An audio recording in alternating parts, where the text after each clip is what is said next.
सड़क के किनारे ठंड से मरने की हालत में पड़ा एक लो लेवल ऑक्टोपस फैमिलियर जिसे सबने छोड़ दिया था, लेकिन तुमने बस एक नजर में तय कर लिया कि तुम उससे पैक्ट करोगे और उसे जीवन भर का साथी बनाओगे।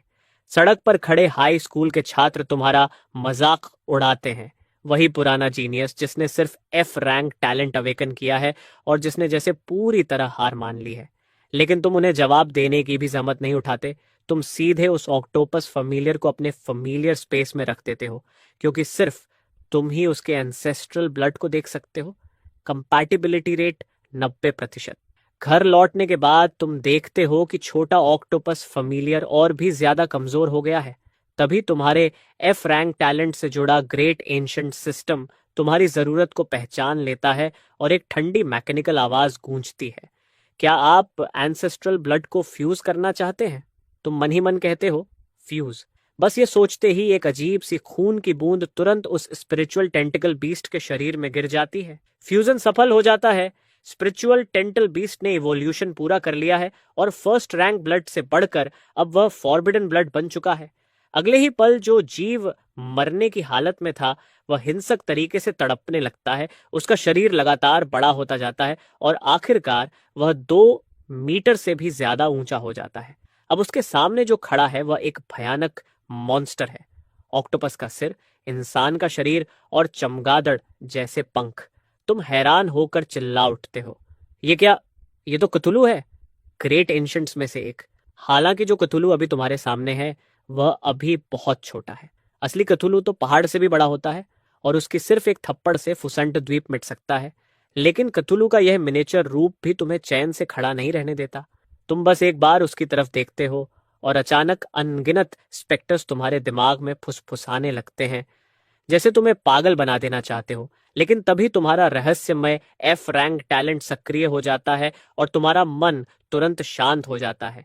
उसी समय कथुलू धीरे धीरे अपना विशाल शरीर झुका देता है, जैसे तुम्हारे सामने अपनी पूरी निष्ठा दिखा रहा हो। ये देखकर तुम खुशी से झूम उठते हो और तुरंत कथुलू की इंफॉर्मेशन देखने लगते हो।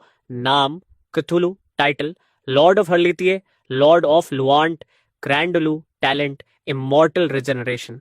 ये टैलेंट देखकर तुम कुछ पल के लिए बिल्कुल चुप रह जाते हो, क्योंकि इसका मतलब साफ है, कथुलू कभी मर नहीं सकता। सच में ग्रेट एंशियंट के लायक। अभी तो सीथुलू सिर्फ जुवेनाइल स्टेज में है और फिर भी इतना खतरनाक है। तो सोचो, जब सीथुलू एडल्ट बनेगा तब कितना भयानक होगा।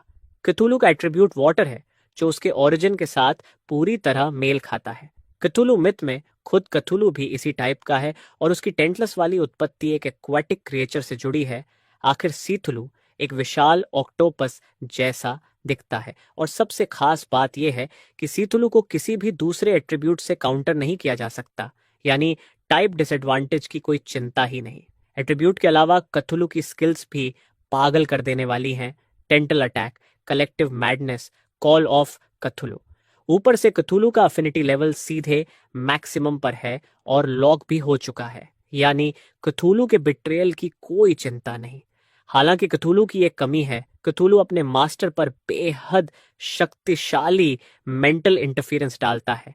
लेकिन तुम्हारा mysterious F rank master talent भले ही फैमिलियर को कोई बोनस न देता हो, फिर भी इस टैलेंट वाला मास्टर असाधारण मेंटल स्ट्रेंथ रखता है, जो हर तरह की साइकिक इंटरफेरेंस को कैंसिल कर सकता है। इस तरह कथुलू और तुम्हारा टैलेंट एक परफेक्ट कॉम्बिनेशन बन जाते हैं और कथुलू तुम्हारे साथ हो तो ग्रेट फैमिलियर एग्जामिनेशन में कोई भी तुम्हें रोक नहीं सकता। तभी अचानक तुम्हारे दिमाग में एक और आवाज गूंजती है, मिशन नेम, यिंगिंग एकेडमी में प्रवेश करना, रिवॉर्ड, एक बूंद एंसेस्ट्रल ब्लड। तुम तुरंत एक्सेप्ट कर लेते हो। ये दूसरी मिशन देखकर तुम बेहद खुश हो जाते हो, क्योंकि अभी अभी तुमने फैमिलियर पैक्ट मिशन पूरा किया है और तुम्हें अच्छी तरह पता है कि एंसेस्ट्रल ब्लड कितना शक्तिशाली होता है। यीजिंग एकेडमी भले ही डैक्सिया किंगडम की सबसे प्रतिष्ठित एकेडमी हो और हर जीनियस उसमें प्रवेश पाने के लिए लड़ता हो, लेकिन तुम्हारे पास कथूलू है जो एडमिशन एग्जाम को आसानी से साफ कर सकता है। इसलिए यह मिशन तुम्हारे लिए बिल्कुल भी मुश्किल नहीं है। Mission successfully acquired. हालांकि ग्रेट एडमिशन एग्जाम अभी नहीं है, कल सिर्फ एक मॉक एग्जाम होने वाला है। तुम अपने सामने खड़े थुलू को ध्यान से देखते रहते हो और जितना ज्यादा तुम कथूलू को हर एंगल से देखते हो, उतना ही ज्यादा तुम्हें कथूलू पसंद आने लगता है। काफी देर तक कथुलू को निहारने के बाद तुम कथुलू को अपने समनिंग स्पेस में वापस रख देते हो। जबकि इस समय कुछ लोग खुशी मना रहे हैं, वहीं कुछ लोग गुस्से और जलन में डूबे हुए हैं। उनमें से एक है जायोन शेंग, जो 4 महान जीनियस में से एक है और इस समय उसकी हालत बेहद खराब है। वह गुस्से में अपने पिता से कहता है, वह कमीना बहुत घमंडी है।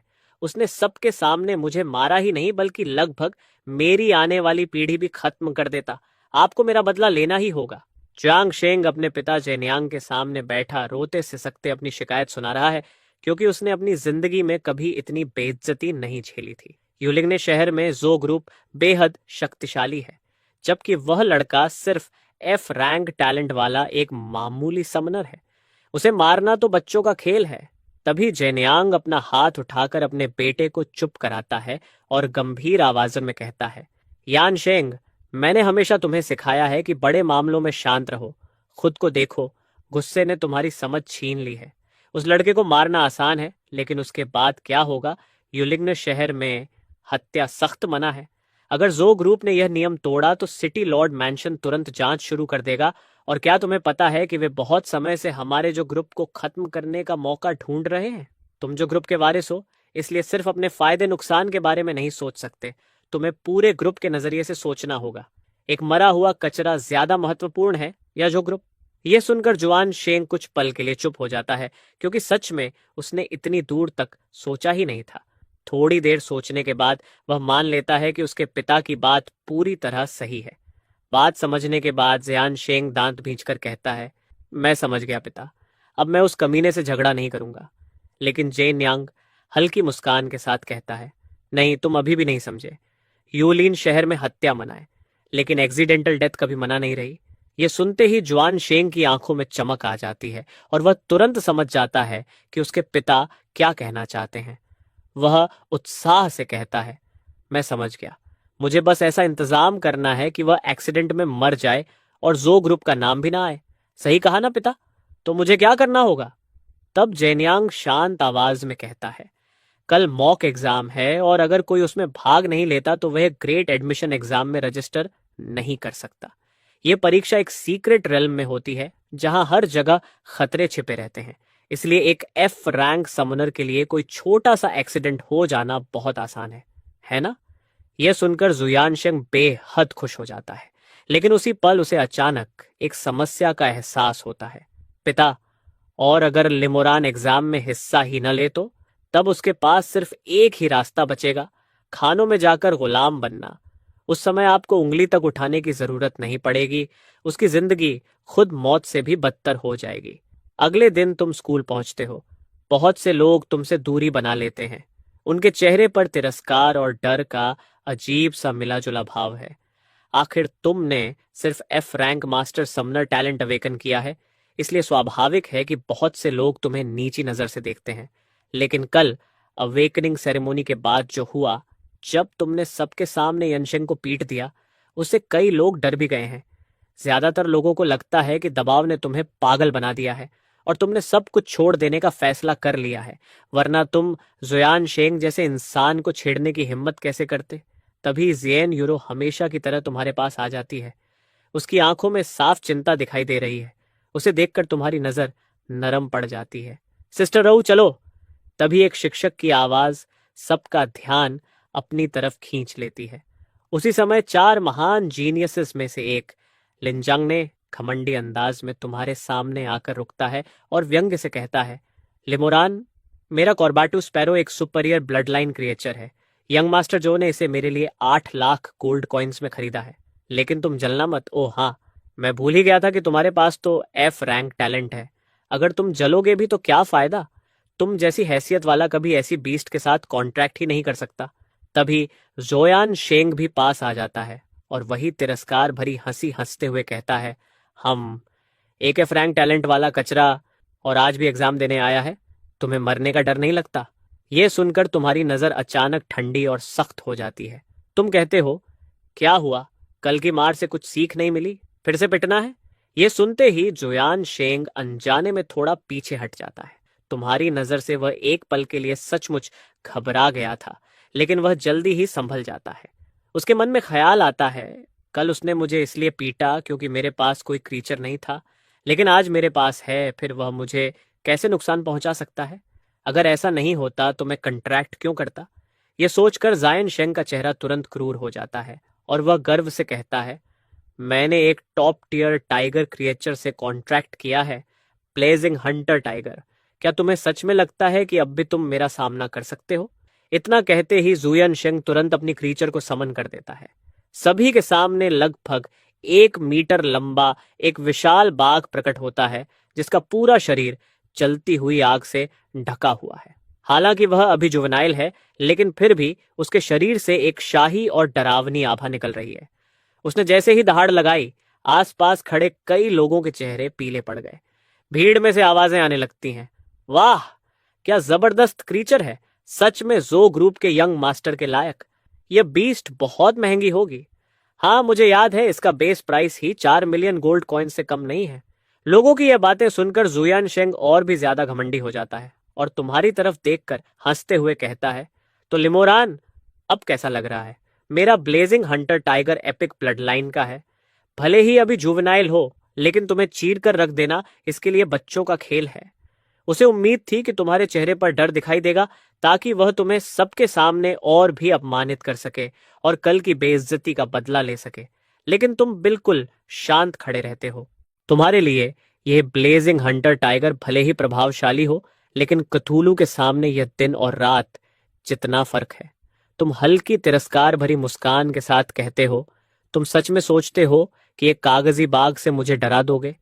तुम्हारे इस तिरस्कार भरे भाव ने जुयान शेंग को तुरंत गुस्से से पागल कर दिया।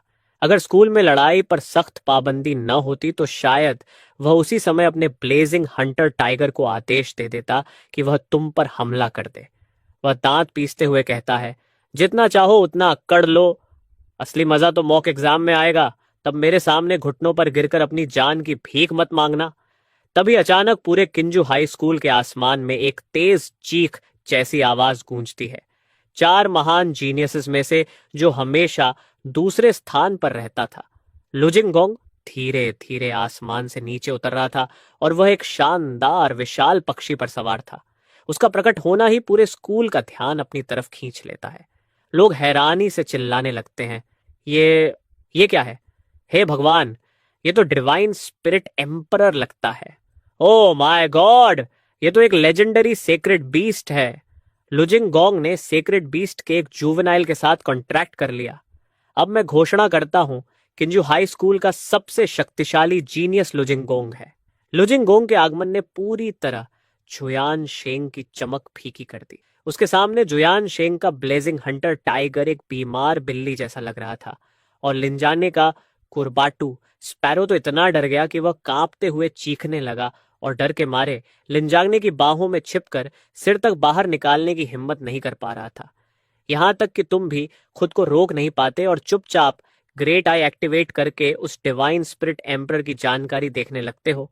नाम emperor god elf, race divine imperial race, attribute golden blood line, rank monarch. थोड़ी ही देर में लुजिंगोंग जमीन पर उतर जाता है और अपने एम्परर गॉड एल्फ को वापस डिसमिस कर देता है, लेकिन उसके आगमन से जो सनसनी मची थी वह अभी भी खत्म नहीं हुई थी। तभी एक बूढ़ा आदमी धीरे धीरे आगे आता है। उसके चेहरे पर लगातार मुस्कान है।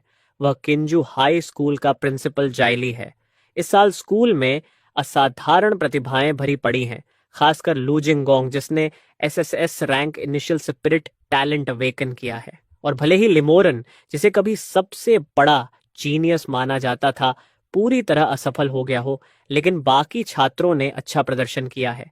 शायद इस साल स्कूल से कई छात्र यिजिंग एकेडमीज में भी पहुंच जाएं, और अगर ऐसा हुआ तो प्रिंसिपल के रूप में उसकी पूरी करियर सफल मानी जाएगी। जेली मुस्कुराते हुए ऊंची आवाज में कहते हैं, ठीक है, सभी ध्यान दें, सिमुलेशन एग्जाम अभी शुरू होने वाला है। कृपया अपनी अपनी क्लास के साथ इकट्ठा हो जाए, मैं नियम बताने वाला हूं। उनकी बात सुनते ही सभी छात्र जल्दी जल्दी इकट्ठा होने लगते हैं। ये सिमुलेशन एग्जाम असल में इनिशियल स्पिरिट ग्रैंड एग्जामिनेशन के लिए एक क्वालिफिकेशन टेस्ट है। सिर्फ वही छात्र फाइनल एग्जाम में भाग ले पाएंगे जो इस सिमुलेशन एग्जाम को पास करेंगे। शैली आगे बताते हैं, यह परीक्षा उलिन सिटी के सीक्रेट रियलम में होगी। वहां दूसरे स्कूलों के कैंडिडेट्स भी मौजूद होंगे और आप सभी एक साथ उस सीक्रेट रेल्म में प्रवेश करके परीक्षा देंगे। उस रेल्म के अंदर बड़ी संख्या में लो लेवल स्पिरिचुअल बीस्ट्स छोड़ी गई हैं। आपको उन बीस्ट्स को मारकर अपने इनिशियल स्पिरिट को इवॉल्व करना होगा। जब आपका इनिशियल स्पिरिट ग्रोथ फेज में पहुंच जाएगा तब आपकी परीक्षा पास मानी जाएगी। सीक्रेट रेल्म 2 दिनों तक खुला रहेगा, इसलिए समय का ध्यान रखना। यह सुनते ही कई छात्र उत्साह से उछलने लगते हैं, क्योंकि इस दुनिया में किसी इनिशियल स्पिरिट को इवॉल्व करने के लिए अलग अलग स्पिरिचुअल और डेमोनिक बीस्ट्स को मारना पड़ता है ताकि उनकी स्पिरिचुअल सब्सटेंसेस को एब्जॉर्ब किया जा सके, जिसे स्पिरिचुअल पावर भी कहा जाता है। इनिशियल स्पिरिट की ताकत को मापने का मेन क्राइटेरिया उसकी स्पिरिचुअल पावर की इंटेंसिटी होती है। जाहिर है किसी इनिशियल स्पिरिट की पावर बिल्कुल फिक्स नहीं रहती, वो उसके मूड और इमोशंस के हिसाब से थोड़ी बदलती रहती है, लेकिन फिर भी आम तौर पर एक स्टैंडर्ड रेंज के अंदर ही रहती है।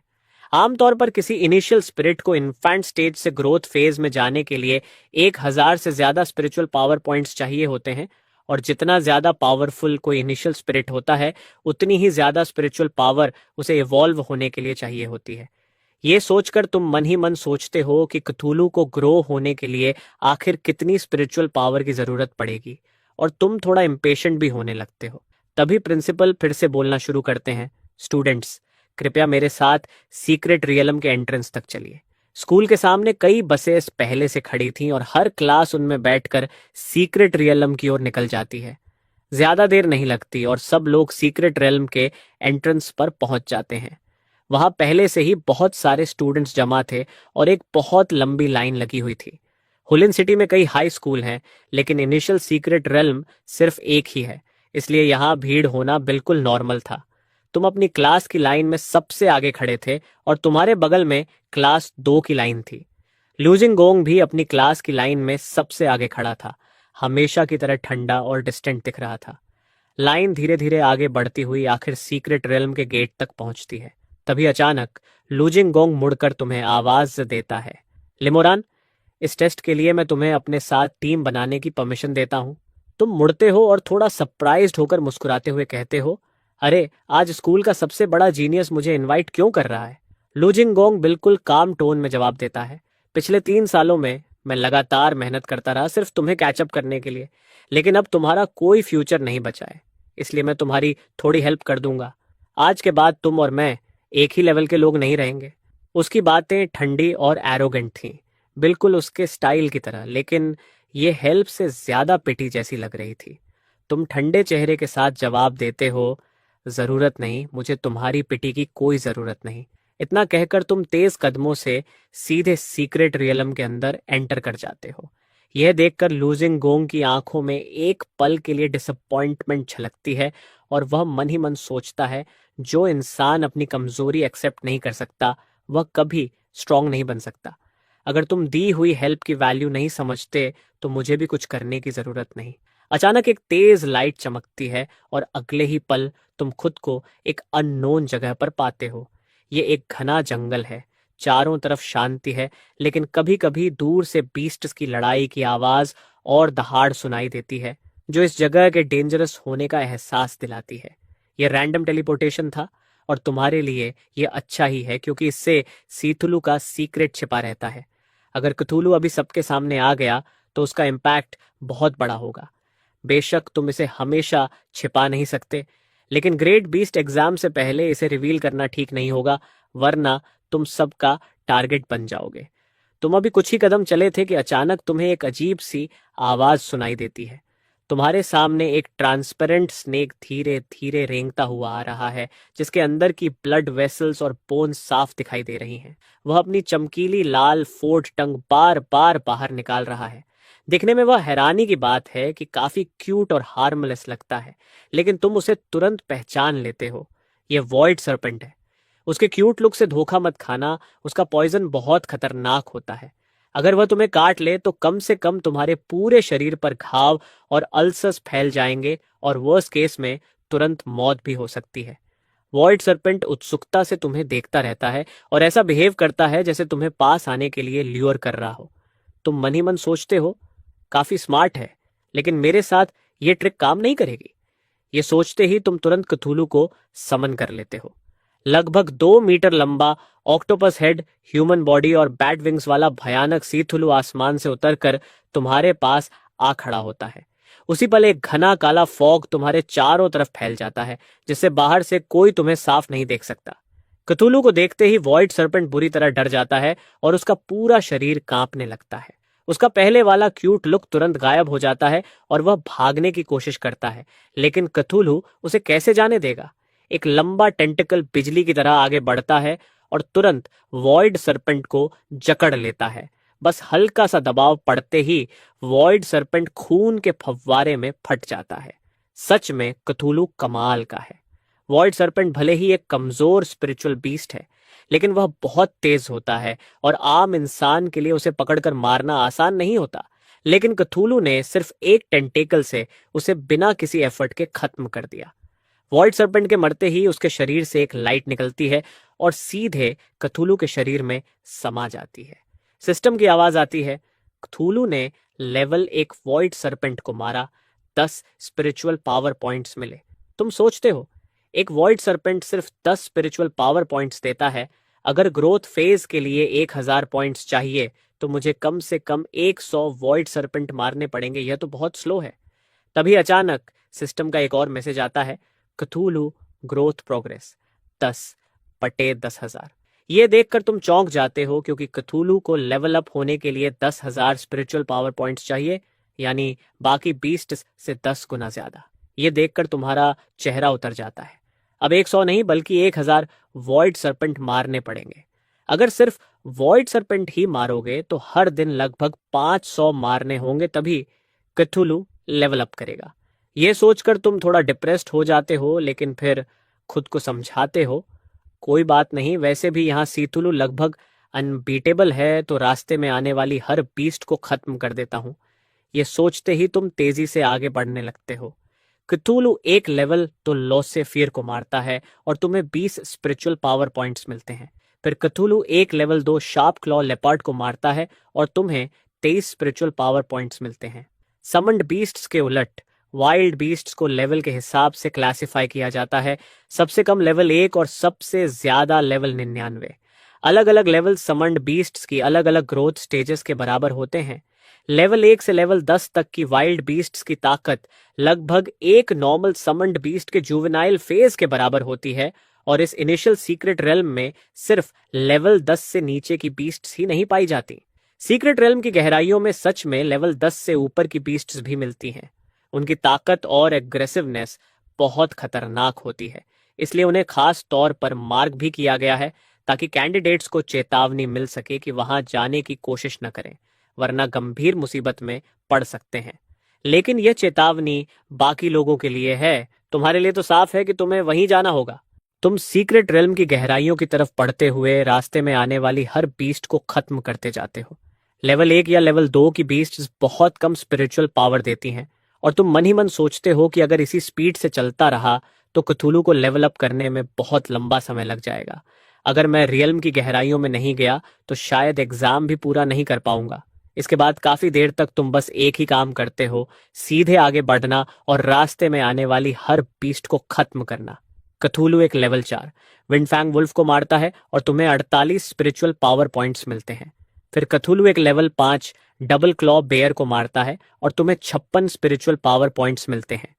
उसके बाद कथूलू एक लेवल 7 डूम बीस्ट को मारता है और तुम्हें 78 स्पिरिचुअल पावर पॉइंट्स मिलते हैं।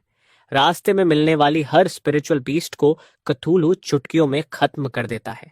उसे बस अपने टेंटिकल्स में से एक को हल्का सा घुमाना होता है और वह टेंटिकल कोड़े की तरह जाकर बीस्ट को चकन्नाचूर कर देता है। एक भी बीस्ट का शरीर सही सलामत नहीं बचता। ये लड़ाई बहुत सिंपल और ब्रूटल होती है। इसमें किसी टेक्निक की जरूरत ही नहीं पड़ती। तुम्हें बस कथूलू को देखना होता है और मन ही मन उसकी तारीफ करनी होती है, और सारी प्रॉब्लम्स अपने आप खत्म हो जाती हैं। सच में ग्रेट एंशिएंट का नाम यूं ही नहीं मिला। जुवेनाइल स्टेज में भी कथूलू इतना जबरदस्त है कि उसके सामने ये वाइल्ड बीस्ट्स बिल्कुल भी टिक नहीं सकती। लगभग 2 या 3 घंटे चलते रहने के बाद अचानक तुम्हें एक वार्निंग मिलती है। वार्निंग, आप अभी सीक्रेट रेल्म की गहराइयों में पहुंच चुके हैं। यह इलाका बेहद खतरनाक है। कृपया तुरंत यहां से बाहर निकल जाए। उसी समय तुम्हारे हाथ की हथेली पर बना ग्लिफ भी हल्की पीली रोशनी के साथ ब्लिंक करने लगता है, जैसे तुम्हें तुरंत यहां से दूर जाने का इशारा दे रहा हो। लेकिन तुम मन ही मन सोचते हो, अगर सिर्फ किसी के कहने से ही मैं वापस लौट जाऊं तो मैं कायर कहलाऊंगा। नहीं, वापस जाने का सवाल ही नहीं उठता। मैं यहीं जाऊंगा बस। अपने सुपर कूल क्थुलू के साथ तुम सीक्रेट रेल्म की गहराइयों में कदम रख देते हो। इसी बीच दूसरी तरफ जुयान शेंग अपने कुछ कुर्गों के साथ पूरे रेल्म में तुम्हें ढूंढ रहा होता है। वे लोग बाहरी इलाके को पूरी तरह खोज चुके थे, लेकिन तुम्हारा कोई निशान नहीं मिला। इससे जुयान शेंग बेहद गुस्से में था। उसने अपनी आंखों से तुम्हें रेल्म में एंटर करते देखा था और उसका प्लान था कि अंदर ही तुम्हें मारकर ब्लेम वाइल्ड बीस्ट्स पर डाल देगा। लेकिन अब तुम कहीं दिखाई ही नहीं दे रहे थे। तभी उसका एक आदमी डरते हुए कहता है, बॉस, जू, क्या ऐसा हो सकता है कि वह रियलम की गहराइयों में चला गया हो? बाकी लोग भी सहमति में बोलते हैं, सही है, हमने पूरा आउटर एरिया खोज लिया लेकिन वह कहीं नहीं मिला। गहराइयों के अलावा वह कहीं और हो ही नहीं सकता। यह सुनते ही जुयान शेंग का चेहरा तुरंत काला पड़ जाता है और वह गुस्से में कहता है, यह लिमोरान सच में पागल है क्या? एक एफ रैंक टैलेंट वाला कचरा इतनी दूर तक सीक्रेट रियलम में चला गया? क्या वह मरना चाहता है? तभी अचानक एक आदमी तेजी से दौड़ता हुआ आता है। वह वही गुर्गा था जिसे जियान शेंग ने तुम्हें ढूंढने भेजा था। वह हाँफते हुए कहता है, बॉस, मुझे लिमोरान मिल गया। यह सुनते ही जुआन शेंग खुश हो जाता है और तुरंत पूछता है, वह कहाँ है? वह आदमी उस दिशा की ओर इशारा करते हुए कहता है, वह उस तरफ और अंदर चला गया है। यह सुनकर जियान शेंग गुस्से से भड़क उठता है। यह बेकार इंसान सच में मरना चाहता है। चलो मेरे साथ, चाहे वह रेल्म की सबसे गहराई में भी क्यों न चला गया हो, मैं उसे अपने हाथों से मारूंगा। वह आदमी कुछ और कहना चाहता था कि लिमोरन के साथ एक बहुत खतरनाक क्रीचर भी है, लेकिन उससे पहले ही जियान शेंग अपने बाकी लोगों को लेकर दौड़ पड़ा और उसका आदमी वहीं खड़ा रह गया। उसी समय तुम अचानक छींकते हो और सोचते हो, कौन मुझे याद कर रहा है? फिर तुम थोड़े कंफ्यूज्ड होकर सीथुलू की तरफ देखते हो। सीथुलू अपने कई टेंटलस फैलाता है और अगले ही पल जोरदार आवाज के साथ कई और बीस्ट्स खत्म हो जाती हैं। सिस्टम की आवाज आती है, क्थुलू ने लेवल 9 मैग्नेटिक हॉर्न मोफ्लॉन को मारा, 99.1 स्पिरिचुअल पावर पॉइंट्स प्राप्त हुए। इस तरह के कई किल्स के बाद क्थुलू काफी स्पिरिचुअल पावर जमा कर चुका था। तुम सोचते हो, सिर्फ लेवल 9? लगता है मैं अभी भी रेल्म की गहराई तक नहीं पहुंचा हूं, मुझे और अंदर जाना चाहिए। तुम क्थुलू का ग्रोथ स्टेटस चेक करते हो। क्थुलू ग्रोथ फेज 3476 बटे 10,000, यानी लगभग 1/3 रास्ता पूरा हो चुका था। तुम मन ही मन हिसाब लगाते हो कि अगर इसी स्पीड से चलता रहा तो कल एक दिन और फार्मिंग करने के बाद क्थुलू आसानी से लेवल अप कर जाएगा। आज तुम्हारा ज्यादातर समय आउटर एरिया में बीस्ट्स को मारने में ही चला गया था और रेल्म की गहराइयों तक पहुंचने में काफी समय लग गया, जिससे काफी पोटेंशियल स्पिरिचुअल पावर खो गई। नहीं तो अब तक इससे कहीं ज्यादा पॉइंट्स मिल चुके होते।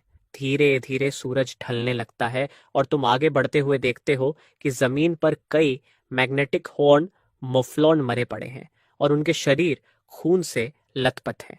मैग्नेटिक हॉर्न मोफ्लॉन देखने में बकरी जैसा लगता है, लेकिन उसके सिर के सींग मैग्नेट जैसे होते हैं जो ज्यादातर मेटेलिक ऑब्जेक्ट्स को अपनी ओर खींच सकते हैं और उन्हें कंट्रोल करके हमला भी कर सकते हैं। यानी एक तरह से यह मैग्नीटो का छोटा वर्जन है। लेकिन फिलहाल तुम्हारी दिलचस्पी किसी और चीज में थी। तुम सोचते हो, सुना है इस मुफलों का मांस बहुत स्वादिष्ट होता है और वैसे भी अब देर हो रही है, क्यों ना यहीं थोड़ा आराम करके खाना बना लिया जाए। ये सोचते ही तुम काम में लग जाते हो। अपने स्टोरेज स्पेस से चाकू और साफ पानी निकालते हो और मफलॉन को साफ करके तैयार करने लगते हो। थोड़ी ही देर में तुम उसके सबसे मुलायम हिस्से का बड़ा टुकड़ा काट लेते हो। फिर तुम कुछ लकड़ियां इकट्ठा करके आग जलाते हो और मांस को सींक में लगाकर धीरे धीरे भूनने लगते हो। खाना बनाने में तुम काफी अच्छे हो। मुफलों के मांस में जंगली गंध बिल्कुल नहीं थी और आग पर भूनते समय वह चट चट की आवाज के साथ तेल छोड़ रहा था। कुछ ही देर में वह पककर तैयार हो गया। तुम तुरंत एक कौर खाते हो और उसका रिच और ज्यूसी स्वाद पूरे मुंह में फैल जाता है। तभी तुम्हारे पास खड़ा सीथुलू अजीब सी आवाज निकालता है। तुम मुड़कर देखते हो तो उसके कई टेंटलस हल्के हल्के हिल रहे होते हैं। तुम हंसते हुए कहते हो, तुम्हें भी चाहिए क्या सीथुलू? और तुरंत उसे भी मांस का एक टुकड़ा दे देते हो। सीथुलू को गर्मी से कोई फर्क नहीं पड़ता। वह उसे अपने टेंटिकल से लपेट कर तुरंत निकल जाता है। तुम दोनों आराम से खाना खा ही रहे होते हो कि अचानक आग की रोशनी की तरफ कई परछाइयां बढ़ती हुई दिखाई देती हैं। किसी की आवाज आती है, उधर कोई है, जल्दी चलो। यह सुनकर तुम मुड़कर देखते हो। कई लोग हाथ में टॉर्च लिए तेजी से तुम्हारी ओर दौड़ते आ रहे थे, और जब तुम बीच में खड़े इंसान को देखते हो तो तुम्हारी भौं हल्की सी उठ जाती है। जुयन शेंग। जैसे ही जायोन शेंग तुम्हें देखता है, वह तुरंत जोर से हंसने लगता है। लिमोरान, तुम सच में सोच रहे थे कि सीक्रेट रियलम की सबसे गहराई में भागकर मुझसे बच जाओगे? क्या तुम्हें लगा कि मैं तुम्हें ढूंढ नहीं पाऊंगा? लेकिन देखो, आखिरकार मैंने तुम्हें ढूंढ ही लिया। अब देखता हूं तुम कहाँ भागते हो। यह सुनकर तुम आराम से अपनी सींकें कैंप फायर में फेंक देते हो और अपने चिकने होंठ पोंछते हुए कहते हो, भागूं? और मैं ऐसा क्यों करूं? चोयान शेंग घमंडी अंदाज में हंसते हुए कहता है, अगर तुम नहीं भागोगे तो आज का दिन तुम्हारी मौत का दिन होगा। तुम हल्की मुस्कान के साथ कहते हो, ओ तो तुम मुझे मारने आए हो? क्या तुम्हें नहीं पता कि शहर में किसी को मारना इलीगल है? सुयान शेंग ठंडे और घमंडी लहजे में जवाब देता है, बिल्कुल पता है, लेकिन एक्सीडेंटल डेथ इलीगल नहीं होती, और यहां तुम्हारे अलावा कोई नहीं है। मुझे बस तुम्हारी मौत को स्पिरिचुअल बीस्ट के हमले जैसा दिखाना है, फिर किसी को पता भी नहीं चलेगा कि असल में तुम्हें मैंने मारा है। ये सुनकर अचानक तुम्हारे दिमाग में एक ख्याल आता है और तुम मुस्कुरा कर कहते हो, ओ तो ऐसा भी किया जा सकता है। च्यान शेंग, तुम तो सच में जीनियस हो। ये सुनकर ज्यान शेंग जोर से हंसने लगता है। अच्छा है कि तुमने मान लिया। मेरे पिता हमेशा कहते हैं कि मैं बचपन से ही बहुत स्मार्ट हूं। तभी उसके एक आदमी ने घबरा कर कहा, बॉस, जो वह आपको इनडायरेक्ट तरीके से बेवकूफ कह रहा है। यह सुनते ही जुयन शेंग कुछ पल के लिए रुक जाता है और फिर उसका चेहरा गुस्से से लाल हो जाता है। तुम्हारी हिम्मत कैसे हुई मेरा मजाक उड़ाने की? लिमोरन, आज तुम निश्चित रूप से मरोगे। Blazing hunter tiger, attack! उसके गुस्से भरे आदेश के साथ ही आग की लपटों से ढका हुआ ब्लेजिंग हंटर टाइगर तुरंत समन हो जाता है। लेकिन जैसे ही वह प्रकट होता है, वही मैजेस्टिक टाइगर अचानक पूरे शरीर से कांपने लगता है, जैसे उसने किसी भयानक चीज को देख लिया हो। जुयान शेंग हैरान होकर चिल्लाता है, ब्लेजिंग हंटर टाइगर, तुम्हें क्या हुआ? हमला करो, उसे मार डालो। लेकिन टाइगर आगे बढ़ने की बजाय डर से झुक जाता है और कांपते हुए धीमी कराह निकालता है। यह दृश्य देखकर जुयान शेंग और उसके आदमी पूरी तरह हैरान रह जाते हैं। तुम ठंडी हंसी हंसते हुए कहते हो, लगता है तुम्हारा टाइगर आगे बढ़ने की हिम्मत ही नहीं कर पा रहा, तो अब मेरी बारी है। अचानक काले स्याह रंग का एक टेंटिकल बिजली की तरह आगे बढ़ता है और सीधे ब्लेजिंग हंटर टाइगर को जकड़ लेता है। बस एक हल्का सा दबाव पड़ते ही ब्लेजिंग हंटर टाइगर तुरंत चकनाचूर हो जाता है। एपिक ब्लड लाइन वाली यह बीस्ट चीखने तक का मौका नहीं पा सकी। ये देखकर जुयान शेंग दहशत में चिल्ला उठता है, ये आखिर है क्या चीज? उसके आदमी भी डर से कांपते हुए चिल्लाते हैं, बॉस, लिमोरान की बीस्ट को देखिए। तभी उन्हें साफ दिखाई देता है कि तुम्हारे पास एक विशाल मॉन्स्टर खड़ा है जो पूरी तरह काले धुएं जैसी धुंध से घिरा हुआ है और उसके शरीर से ऑक्टोपस जैसे कई टेंटेकल्स निकल रहे हैं। ये कैसा मॉन्स्टर है? जुयान शेंग और उसके आदमी डर से कांपने लगते हैं। उस मॉन्स्टर को देखकर उनके दिल में गहरी दहशत भर जाती है। तुम ठंडी और क्रूर मुस्कान के साथ कहते हो, तुम लोग इतनी मेहनत करके मुझे मारने आए हो, तो अब तुम सब यहीं मरोगे। इतना कहते ही तुम कथूलू को आदेश देते हो, कलेक्टिव मैडनेस। उसी पल चांदी जैसी तरंगें चारों तरफ फैलने लगती हैं और जुयान शेंग तथा उसके आदमियों को अचानक महसूस होता है कि उनका शरीर उनकी बात मान ही नहीं रहा। उनकी आंखों में डर साफ दिखाई देता है। वे बोलने की कोशिश करते हैं, लेकिन उनके मुंह से कोई आवाज नहीं निकलती। धीरे धीरे उनकी आंखों की रोशनी गायब होने लगती है और फिर वे सब एक साथ अजीब सी उलटी सी मंत्रोच्चार जैसी आवाज में बड़बड़ाने लगते हैं, जैसे किसी पागल पंथ के भक्त हों। वे सब पागलों की तरह नाचने और झूमने लगते हैं और कुछ ही सेकंड बाद एक दूसरे पर हमला करने लगते हैं। लगभग 30 सेकंड बाद उनके शरीर से एक तेज रोशनी निकलती है और अगले ही पल उनके शरीर टूटकर पूरी तरह गायब हो जाते हैं, जैसे वे कभी अस्तित्व में ही नहीं थे। तभी सिस्टम की आवाज आती है, ह्यूमन सैक्रिफाइस सफल। थुलू ने फाइब्रस फियर बिलीफ प्राप्त किया। तुम थोड़ा कंफ्यूज्ड होकर सोचते हो, फियर बिलीफ? यह आखिर क्या चीज है? तभी सिस्टम एक और नोटिफिकेशन देता है, कृपया कथुलू को जल्द से जल्द उसकी कंप्लीट फॉर्म तक इवॉल्व करें ताकि और फीचर्स अनलॉक हो सकें। यानी इसका असली उपयोग तभी पता चलेगा जब कथुलू अपनी पूरी फॉर्म तक पहुंच जाएगा। तुम सिर हिलाकर उन विचारों को फिलहाल अपने दिमाग से निकाल देते हो। वैसे भी तुम्हें जुयान शेंग और उसके आदमियों की मौत पर बिल्कुल भी पछतावा नहीं होता, क्योंकि सबसे पहले तुम्हें मारने की कोशिश उसी ने की थी। अगर तुम अब भी एफ रैंक टैलेंट वाले कमजोर समनर होते तो आज निश्चित रूप से मर जाते। इसलिए चाहे कुछ भी हो, तुम जुयान शेंग को जिंदा नहीं छोड़ते। वैसे भी सीक्रेट रियलम में कोई सर्विलांस नहीं होता, और अब जब जुयान शेंग और उसके आदमी पूरी तरह गायब हो चुके हैं तो कोई सबूत भी नहीं बचा। कौन साबित कर सकता है कि यह तुमने किया? कैंप फायर बुझाने के बाद तुम कथुलू के साथ वहां से निकल जाते हो। उसी समय कहीं और सीक्रेट रेल्म में एक तेज चीख गूंजती है और सुनहरी लपटें चारों तरफ फैल जाती हैं। कई स्पिरिचुअल बर्ड्स तुरंत उन फ्लेम्स में जलकर गिर पड़ते हैं। सिस्टम की आवाज आती है, जिनलिंग शनवांग ने लेवल 7 फिशर बर्ड को मारा, 76 स्पिरिचुअल पावर पॉइंट्स प्राप्त हुए। जिनलिंग शनवांग ने लेवल 8 एगोनाइजिंग स्पैरो को मारा, 88 स्पिरिचुअल पावर पॉइंट्स प्राप्त हुए। इन नोटिफिकेशंस को देखकर लूजिंग गोंग, जो जिनलिंग शनवांग की पीठ पर बैठा था, हल्की मुस्कान के साथ कहता है, बहुत बढ़िया। जिनलिंग शनवांग ने यहां तक रास्ता साफ कर दिया और हम सीक्रेट रेल्म की गहराइयों तक पहुंच गए। लुजिंगोंग धीरे धीरे अंधेरा होते आसमान को देखता है और कहता है, अब शाम हो चुकी है, आराम करने के लिए कोई जगह ढूंढनी चाहिए। जिनलिंग शनवांग की पीठ पर बैठा वह नीचे चारों तरफ देखता है और जल्द ही उसे एक खुला मैदान दिखाई देता है। वह कहता है, यह जगह ठीक है, आज रात यहीं आराम करेंगे। फिर वह जिनलिंग शेनुआंग को नीचे उतरने का आदेश देता है। इंसान और बीस्ट दोनों धीरे से जमीन पर उतरते हैं, लेकिन जैसे ही लुजिंग गोंग अपनी बीस्ट को वापस बुलाने वाला होता है, वह अचानक रुक जाता है। उसके पास खड़ा जिनलिंग शनुआंग अचानक कांपने लगता है और उसके चेहरे पर गहरी दहशत दिखाई देती है। लुजिंगोंग हैरान होकर कहता है, जिनलिंग शनुआंग, तुम्हें क्या हुआ? जिनलिंग शनुआंग अपने पंखों में खुद को लपेट कर सिकुड़ जाता है और उसका कांपना और तेज हो जाता है। लुजिंगोंग तुरंत उसका स्टेटस चेक करता है और देखता है status, powerful residual psychic interference detected, combat ability lost.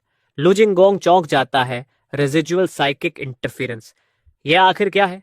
क्या आसपास कोई बेहद शक्तिशाली स्पिरिचुअल बीस्ट मौजूद है? लेकिन जिनलिंग शेनुआंग की ब्लड लाइन तो मोनार्क लेवल की है। अगर वह भी डर रहा है तो उस बीस्ट की ब्लड लाइन कम से कम ओवरलॉर्ड लेवल या शायद मिथिक लेवल की होगी। ये सोचते ही लुजिंगोंग का चेहरा अचानक पीला पड़ जाता है। लुजिंगोंग की आंखों में गहरा शौक साफ दिखाई दे रहा था। उसके लिए यह मानना मुश्किल था कि ओवरलॉर्ड ब्लडलाइन की कोई डीमन बीस्ट इस सीक्रेट रियलम में मौजूद हो सकती है। इसलिए उसने तुरंत सोचा कि यह किसी और ट्रेनर की क्रिएचर होगी। क्या ऐसा हो सकता है कि यूलिन सिटी में कोई ऐसा अनजाना जीनियस प्रकट हुआ हो जिसके बारे में उसे पता ही नहीं? अगर तुम यह सब देखते तो शायद तुम्हारे चेहरे पर दुनिया की सबसे मासूम एक्सप्रेशन होती, क्योंकि लुजिंगोंग जिस जगह खड़ा था वही जगह थी जहां तुमने थोड़ी देर पहले जुयन शेंग और उसके लोगों को खत्म किया था। जिनलिंग शनवांग असल में कतूलू की कलेक्टिव मैडनेस से बची हुई साइकिक रेसिड्यू एनर्जी से प्रभावित हो गया था और उसी वजह से वह डर से कांपने लगा था। आखिर कथूलू कोई साधारण क्रीचर नहीं बल्कि ग्रेट एंशंट है, ब्रह्मांड की सबसे महान एंटिटीज में से एक। इसलिए मोनार्क ब्लड लाइन वाली बीस्ट क्या, मिथिक ब्लड लाइन वाली क्रीचर भी उसके सामने सिर उठाने की हिम्मत नहीं कर सकती। अगर असली कथूलू सामने होता तो सिर्फ उसकी एक नजर ही किसी आम इंसान को पागल कर देने के लिए काफी होती। लुजिंगोंग अपने ट्रेम्बलिंग स्पिरिट एल्फ को देखता रहा। वह थोड़ा कंफ्यूज्ड और असहाय लग रहा था, लेकिन खुशकिस्मती से वह साइकिक रेसिड्यू ज्यादा देर नहीं रहा।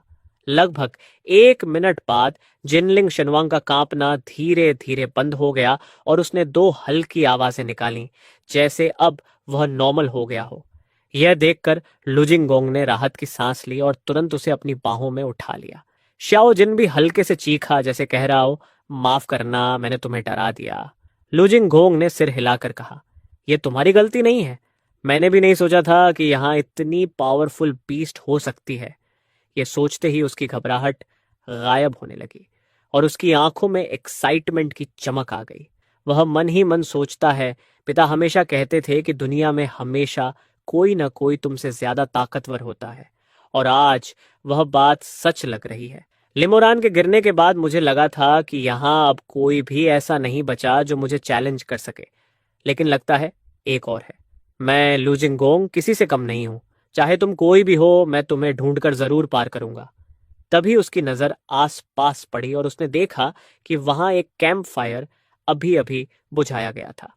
पास में कुछ मैग्नेटिक हॉर्न मुफलॉन की लाशें पड़ी थीं और साफ दिखाई दे रहा था कि यहां किसी ने अभी अभी कैंप लगाया था, लेकिन सब कुछ साफ कर दिया गया था। इन निशानों को देखकर उसने अंदाजा लगा लिया कि वह मिस्टीरियस पावरफुल व्यक्ति ज्यादा दूर नहीं गया होगा। श्याओजिन, चलो। इतना कहकर वह अपने स्प्रिट एल्फ के साथ उसी दिशा में उड़ गया जिधर तुम गए थे। उसी समय सीक्रेट रियलम के किसी और हिस्से में एक भयानक दहाड़ गूंजती है और खून की धुंध हवा में फैल जाती है। सिस्टम की आवाज आती है, कथुलू ने लेवल 14 सैबरटूथ वुल्फ को मारा।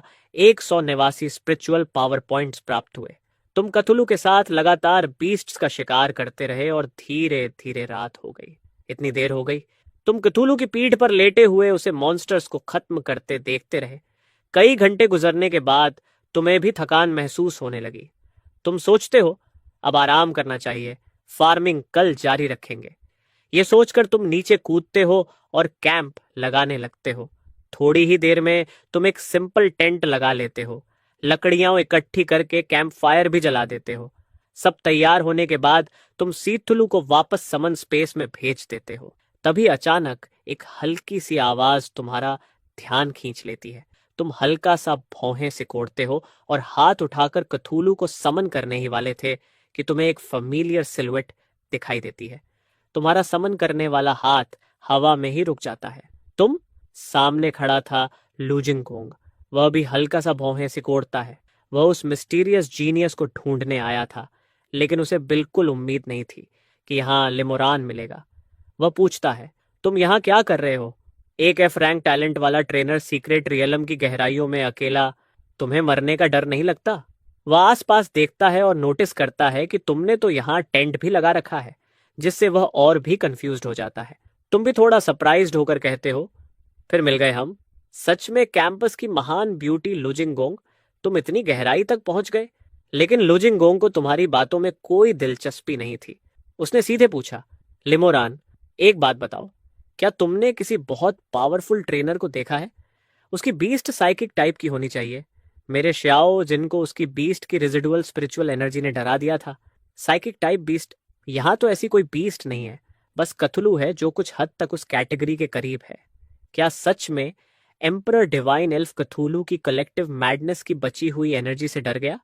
साइकिक स्किल्स अक्सर मेंटल रेसिड्यू छोड़ती हैं।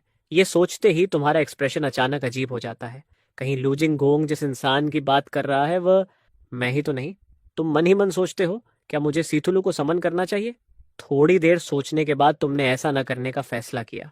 अगर लुजिंगोंग को स्ट्रॉन्गेस्ट लोगों के पीछे भागना इतना पसंद है तो उसे भागने दो। तुम भी देखना चाहते हो कि उसे सच तक पहुंचने में कितना समय लगेगा, इसलिए तुम सीधा जवाब देते हो, मुझसे मत पूछो, मुझे कुछ नहीं पता, मैंने किसी को नहीं देखा। साफ साफ 3 बार का इनकार। यह सुनकर लुजिंगोंग थोड़ा इरिटेट जरूर होता है, लेकिन वह तुमसे बहस करने के मूड में नहीं था। वह ठंडी हंसी हंसकर जाने लगता है, लेकिन कुछ कदम बाद रुककर पीछे मुड़ता है और कहता है, मैं तुम्हें सलाह देता हूं कि जितनी जल्दी हो सके इस सीक्रेट रेल्म से निकल जाओ।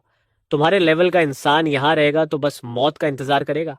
आखिर 3 साल तक तुम वही इंसान थे जिसे पार करने की कसम उसने खाई थी। भले ही अब तुम गिर चुके थे, लेकिन लुजिंगोंग तुम्हें इतनी बेकार मौत मरते नहीं देखना चाहता था, वरना पिछले 3 सालों की उसकी मेहनत मजाक बन जाती।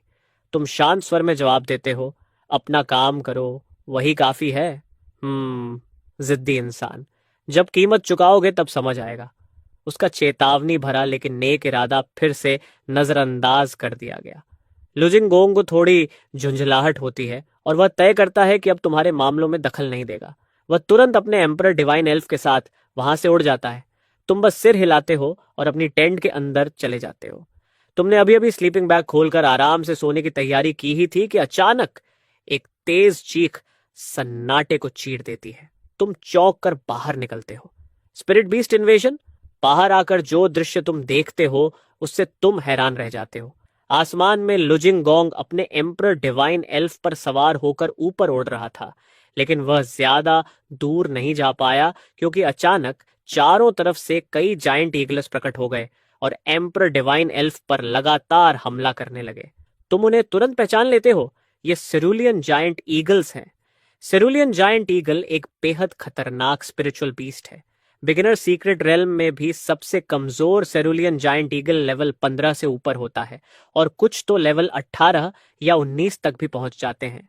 भले ही लुजिंग गोंग का एम्परर डिवाइन एल्फ बहुत ऊंची ब्लड लाइन का था, लेकिन वह अब भी सिर्फ जुवेनाइल स्टेज में था और उसकी असली ताकत अभी पूरी तरह विकसित नहीं हुई थी।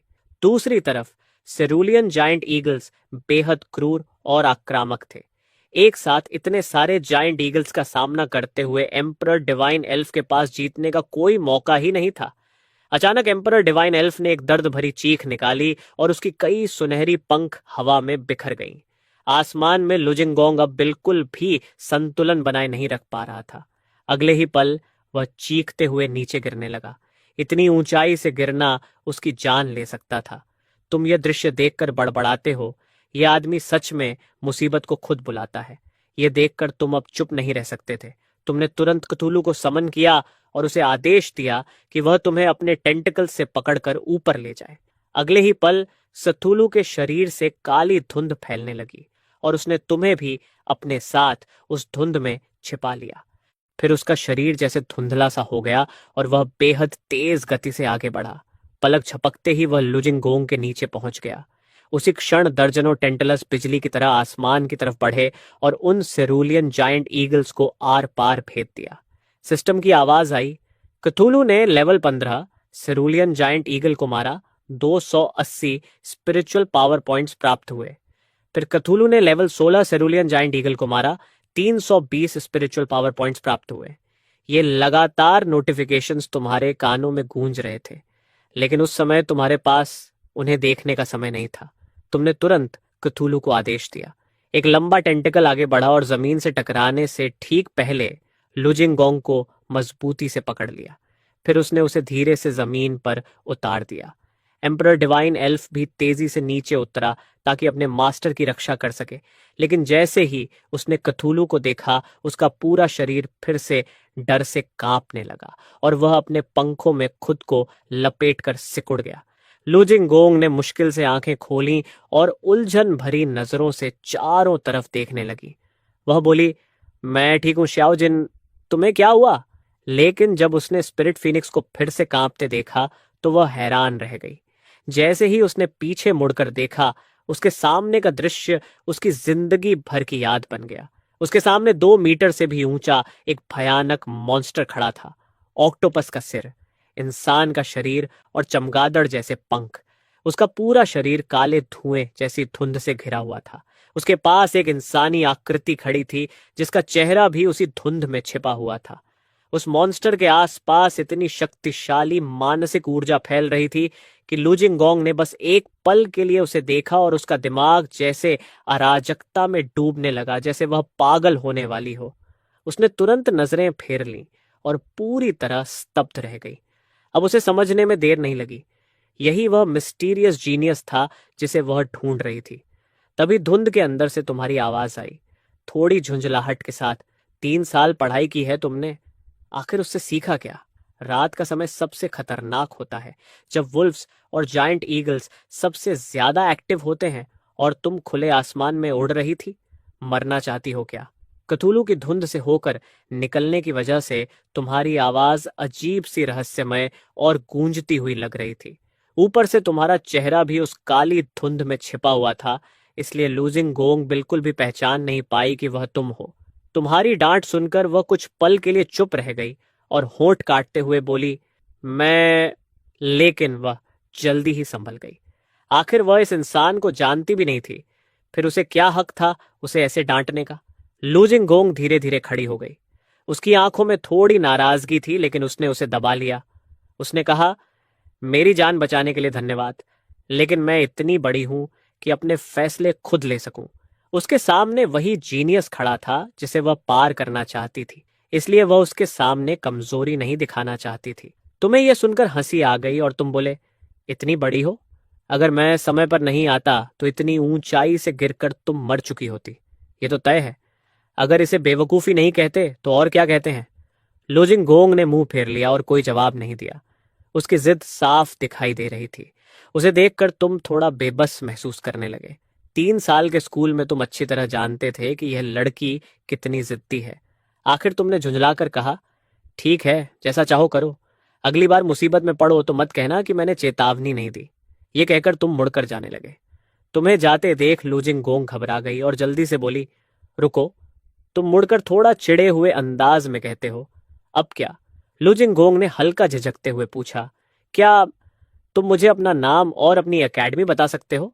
मैं लुजिंग गोंग अपने एहसान कभी नहीं भूलती। तुमने मेरी जान बचाई है। यह सुनकर तुम्हारे चेहरे पर एक दिलचस्प मुस्कान आ गई। तुम बोले, तुमने सच में मुझे पहचाना नहीं? लुजिंग गोंग थोड़ी उलझन में पड़ गई क्योंकि तुम्हारा पूरा शरीर काली धुंध में छिपा हुआ था और वह सिर्फ एक धुंधली सी परछाई देख पा रही थी। इसलिए उसने सिर हिला दिया। तभी तुम्हें एहसास हुआ कि कथूलू की धुंध ने तुम्हें भी पूरी तरह ढक रखा है। तुम्हें तो साफ दिखाई दे रहा था क्योंकि कथूलू तुम्हारी समन्ड क्रीचर थी, लेकिन लुजिंग गोंग के लिए तुम पूरी तरह रहस्यमय बन चुके थे। फिर तुम्हें यह भी समझ आ गया कि धुंध से गुजरकर तुम्हारी आवाज भी बदल गई होगी, इसलिए उसने तुम्हें पहचान ही नहीं पाया। यह सोचकर तुम्हारे दिमाग में एक शरारती ख्याल आया, क्यों ना लुजिंग गोंग को उसकी अकड़ के लिए थोड़ा सबक सिखाया जाए। तुम मुस्कुराकर बोले, मुझे पापा कह सकती हो। जहां तक एकेडमी का सवाल है, तुम्हें यह जानने की जरूरत नहीं। ग्रेट फैमिलियर एग्जाम में मेरी पहचान खुद सामने आ जाएगी। ये कहकर तुम स्टाइल से मुड़े और कथुलू के साथ वहां से चल दिए। पापा? यह अजीब सा नाम सुनकर लुजिंग गोंग को लगा कि कुछ गड़बड़ है, लेकिन तुम्हें दूर जाते देखते हुए उसकी आंखों में लड़ने की आग जल उठी। वह मन ही मन बोली, पापा, भले ही अभी मैं तुम्हारे लेवल तक नहीं पहुंची हूं, लेकिन एक दिन मैं तुम्हें जरूर पकड़ लूंगी। पहले तुम्हारा एहसान चुकाऊंगी कि तुमने मेरी जान बचाई, और फिर तुम्हें हरा दूंगी। मैं लुजिंग गोंग किसी से कम नहीं हूं। यह सुनकर तुम्हें हंसी आने लगी।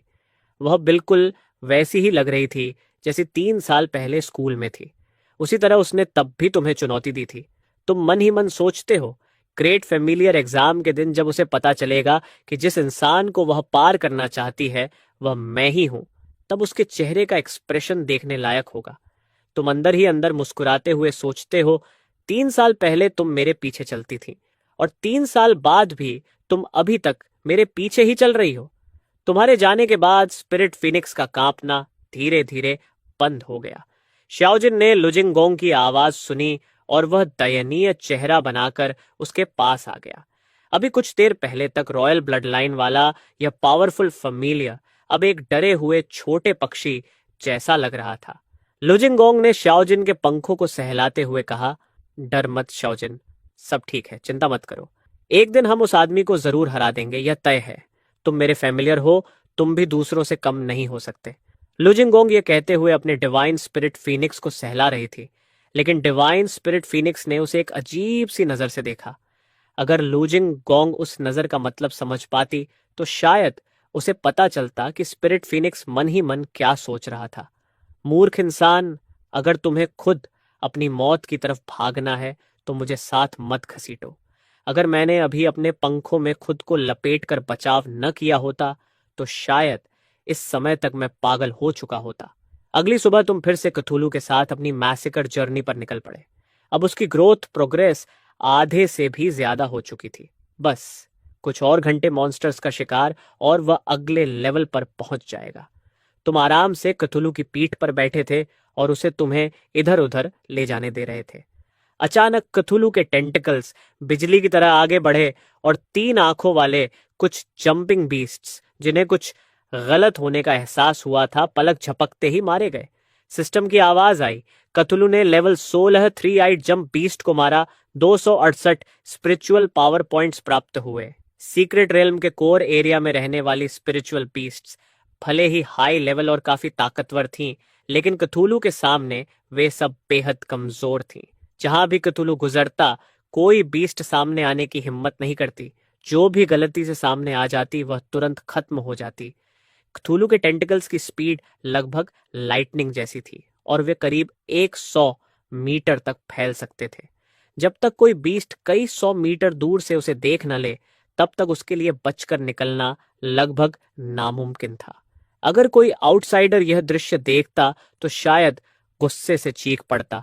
बाकी सभी लोग सीक्रेट रेल्म में जान लगाकर मॉन्स्टर्स का शिकार कर रहे थे ताकि लेवल बढ़ा सकें, और तुम आराम से लेटे हुए थे जबकि तुम्हारा फेमिलियर सारा काम खुद कर रहा था। यह सच में बहुत अनफेयर था। कुछ और घंटे गुजर गए और तुमने कई और बीस्ट्स को खत्म कर दिया। तभी अचानक सिस्टम की आवाज गूंजी, आपके फेमिलियर कथूलू ने ग्रोथ फेज में प्रवेश करने की शर्तें पूरी कर ली हैं। यह सुनते ही तुम खुशी से चौंक गए। आखिरकार क्थूलू लेवल अप होने वाला था। जल्द ही तुमने क्थूलू में बदलाव देखना शुरू किया। उसके चारों तरफ फैली काली धुंध अचानक और भी घनी हो गई और उसकी ऑरा बेहद डरावनी हो गई। उसकी मानसिक शक्ति पहले से कई गुना बढ़ गई। आसपास की स्पिरिचुअल बीस्ट्स, यहां तक कि कई 100 मीटर दूर की भी डर के मारे कांपने लगी और भागने लगी।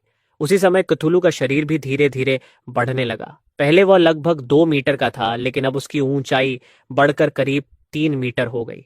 कुछ ही मिनटों बाद सिस्टम की आवाज आई, कथुलू सफलतापूर्वक ग्रोथ फेज में प्रवेश कर चुका है। स्किल कलेक्टिव मैडनेस अब और शक्तिशाली हो गई है और अब इसमें एक संभावना है कि टारगेट पूरी तरह फैनेटिक बन जाए। स्किल टेंटिकल अटैक अब और शक्तिशाली हो गई है और इसकी रेंज अब 200 मीटर तक पहुंच सकती है। नई स्किल अनलॉक हुई, समन द डीप वंस। ये सब नोटिफिकेशंस देखकर तुम खुशी से भर गए। डीप वंस, आखिरकार, तुम उत्साहित होकर बोले। अगर डीप वंस आ गए हैं तो बाकी चीजें भी दूर नहीं होंगी।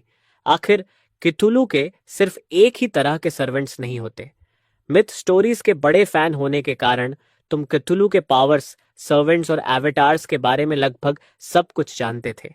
तुम सोचने लगे, देखते हैं कि सिस्टम के डीप वंस मिथ वाले डीप वंस से कितने मिलते जुलते हैं। तुम तुरंत सीथुलू को डीप वंस समन करने का आदेश देते हो। अचानक एक अजीब सी आवाज गूंजती है और तुम देखते हो कि क्थूलू के पैरों के नीचे की जमीन बदलने लगी। सूखी जमीन धीरे धीरे काले पानी की झील जैसी बन गई और उसमें से मछली के सिर और इंसानी शरीर वाले करीब 2 मीटर लंबे और ताकतवर क्रीचर्स बाहर आने लगे। कुल मिलाकर 10 क्रीचर्स प्रकट हुए। ये थे क्थूलू के सर्वेंट्स, डीप वंस। बाहर आते ही वे सभी क्थूलू के सामने घुटनों के बल झुक गए और किसी अनजान भाषा में अजीब मंत्र जैसे शब्द बुदबुदाने लगे। वे बिल्कुल फैनेटिक्स की तरह दिख रहे थे। उनकी अपीयरेंस देखकर तुम काफी संतुष्ट हुए और तुरंत उनकी इंफॉर्मेशन चेक की। डीप 1, लेवल 1, क्थूलू के डायरेक्ट सर्वेंट्स। ये पानी के अंदर सांस ले सकते हैं और इमॉर्टल हैं। ये देखकर तुम हैरान रह गए। ये तो तुम्हारी उम्मीद से भी ज्यादा ताकतवर थे। डीप वंस की एबिलिटीज आम समन से कहीं ज्यादा पावरफुल थी। भले ही उनकी संख्या सीमित थी, लेकिन वह कोई बड़ी समस्या नहीं थी। तुम तुरंत उनकी कॉम्बैट एबिलिटी भी टेस्ट करना चाहते थे, इसलिए तुमने आदेश दिया। अगले ही पल सभी 10 डीप वंस चारों दिशाओं में फैल गए। उनकी सिलुएट्स जल्दी ही जंगल में गायब हो गईं, लेकिन तुम उनकी हर एक्टिविटी देख सकते थे, क्योंकि मास्टर होने के नाते तुम उनकी आंखों से भी सब कुछ देख सकते थे। उनमें से 2 डीप वंस एक बहुत ताकतवर बीस्ट के टेरिटरी में पहुंच गए। वह था डेडिक्शन। ये एक बेहद खतरनाक स्पिरिचुअल बीस्ट था जिसकी ताकत बहुत भयानक थी। लेवल 10 से थोड़ा ही ऊपर होते हुए भी वह एक ही पंजे से बड़े पेड़ को गिरा सकता था। तुम्हारी नजरों के सामने दोनों डीप वंस बाईं और दाएं से तेजी से उसके चारों तरफ घूमने लगे। अपनी तेज क्लॉज से वे बार बार डेडिक्शन की चमड़ी काटते रहे, फिर उस पर कूदकर उसे पकड़ लिया और उसकी फ्लैश को बेरहमी से नोचने लगे। कुछ ही मिनटों में डेडिक्शन दर्द भरी चीख के साथ जमीन पर गिर पड़ा। यह देखकर तुम बहुत संतुष्ट हुए। भले ही उनकी ताकत क्थूलू से कम थी, लेकिन वे फिर भी काफी पावरफुल थे। उन्होंने कुछ ही मिनटों में उस डेडिक्शन को मार डाला। सिस्टम की आवाज आई, क्थूलू ने लेवल 15 डेडिक्शन को मारा। 336 स्पिरिचुअल पावर पॉइंट्स प्राप्त हुए। डीप वंस द्वारा मारे गए मॉन्स्टर्स का क्रेडिट भी क्थूलू को मिल रहा था, जो बिल्कुल लॉजिकल था क्योंकि वे उसके सर्वेंट्स थे।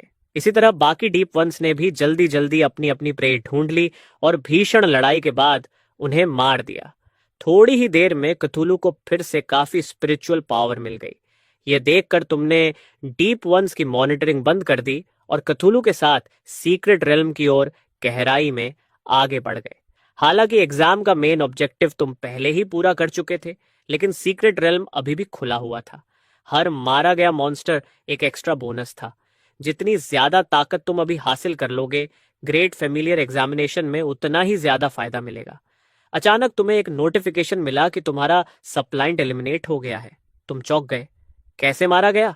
उस सप्लाइंट की ताकत लगभग लेवल 17 या 18 की स्पिरिचुअल बीस्ट के बराबर थी, फिर भी उसे खत्म कर दिया गया। तुमने तुरंत सिस्टम से उसका डेथ रिकॉर्ड निकलवाया ताकि पता चल सके क्या हुआ था। रिकॉर्ड में दिखा कि वह क्रीचर बहुत दूर तक भटकते भटकते सीक्रेट रेल्म के किनारे तक पहुंच गया था। वहां उसने काले रंग के विशाल भेड़ियों का एक झुंड देखा। उनमें सबसे बड़ा लगभग 3 मीटर लंबा था और सबसे छोटा भी 2 मीटर से ज्यादा लंबा था। उनकी संख्या बहुत ज्यादा थी, करीब 30 से 50 के बीच। जैसे ही सप्लायंट ने उन जायंट वुल्फ्स को देखा, उसी समय उन भेड़ियों ने भी उसे देख लिया। दर्जनों विशाल भेड़िए एक साथ उस पर टूट पड़े। बेचारे सप्लायंट को जरा भी मौका नहीं मिला और वह वहीं मौके पर मारा गया।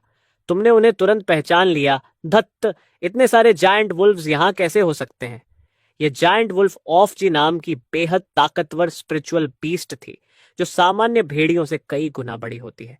उनकी स्पीड और स्ट्रेंथ दोनों ही असाधारण होती हैं, और सबसे खतरनाक बात यह है कि ये हमेशा झुंड में रहते हैं। जैसे ही एक दिखता है, उसके साथ पूरी ऑर्ड भी मौजूद होती है, कम से कम दर्जन भर और कई बार दर्जनों या सैकड़ों तक। एक अकेला जायंट वुल्फ ऑफ जी भी ज्यादातर बीस्ट मास्टर्स के लिए किसी बुरे सपने से कम नहीं होता, तो पूरी की पूरी टोली की बात ही अलग है। लगता है कि सीक्रेट रियल्म की गहराइयां सच में बहुत खतरनाक हैं। इतने सारे भेड़ियों को देखकर कोई भी इंसान तुरंत भाग खड़ा होता, लेकिन तुम्हारा चेहरा सख्त हो गया। मेरी क्रिएचर को मारने की हिम्मत की है इन जानवरों ने। अगर मैं इन्हें अच्छी तरह सबक नहीं सिखाऊंगा तो ये समझेंगे कि मैं महान राजा बिल्कुल भी डरावना नहीं हूं। तुम क्यूल को साथ लेकर सीधे जायंट वुल्फ्स के टेरिटरी की ओर बढ़ गए। थोड़ी देर बाद तुम वहां पहुंच गए। चारों तरफ लंबी और गूंजती हुई भेड़ियों की हुआ हुआ सुनाई दे रही थी। तुम्हारे पहुंचते ही पूरा झुंड सतर्क हो गया और लगातार गरजते हुए वार्निंग देने लगा। तुमने चारों तरफ देखा और हल्की मुस्कान के साथ कहा, काफी सारे भेड़िए हैं। सोचता हूं अगर इन सबको मार दूं तो मुझे कितनी स्पिरिचुअल पावर मिलेगी। तुम्हारे होंठों पर एक खतरनाक मुस्कान उभर आई। उसी समय कथूलू का धुंधला काला फॉग धीरे धीरे फैलने लगा। अचानक भेड़ियों की हुआ हुआ अजीब तरह से रुकने लगी, जैसे उन्हें खतरे का आभास हो गया हो। सभी के रोए खड़े हो गए। तुमने आदेश दिया, कलेक्टिव मैडनेस एक्टिवेट करो। आदेश मिलते ही क्थुलू तुरंत हरकत में आ गया। चारों तरफ कंपन करती हुई साउंड वेव्स फैल गई और उनके साथ एक भयानक साइकिक वेव भी फैल गई। यह ऐसा था जैसे कोई विशाल जाल सीधे जायंट वुल्व्स ऑफ जी के पूरे झुंड पर गिर गया हो। कलेक्टिव मैडनेस के असर से सारे भेड़िए तुरंत पागलपन में डूब गए। वे अजीब अजीब हरकतें करने लगे, चीखने लगे और फिर अचानक एक दूसरे पर ही टूट पड़े। कथुलू ने लेवल 17 का एक जायंट वुल्फ ऑफ जी मार दिया। स्पिरिचुअल पावर प्राप्त 389 पॉइंट्स। कथुलू ने लेवल 18 का एक जायंट वुल्फ ऑफ जी मार दिया। स्पिरिचुअल पावर प्राप्त 428 पॉइंट्स। इसके बाद तो जैसे हत्या का सिलसिला शुरू हो गया। जायंट वुल्फ्स ऑफ जी एक एक करके गिरते गए।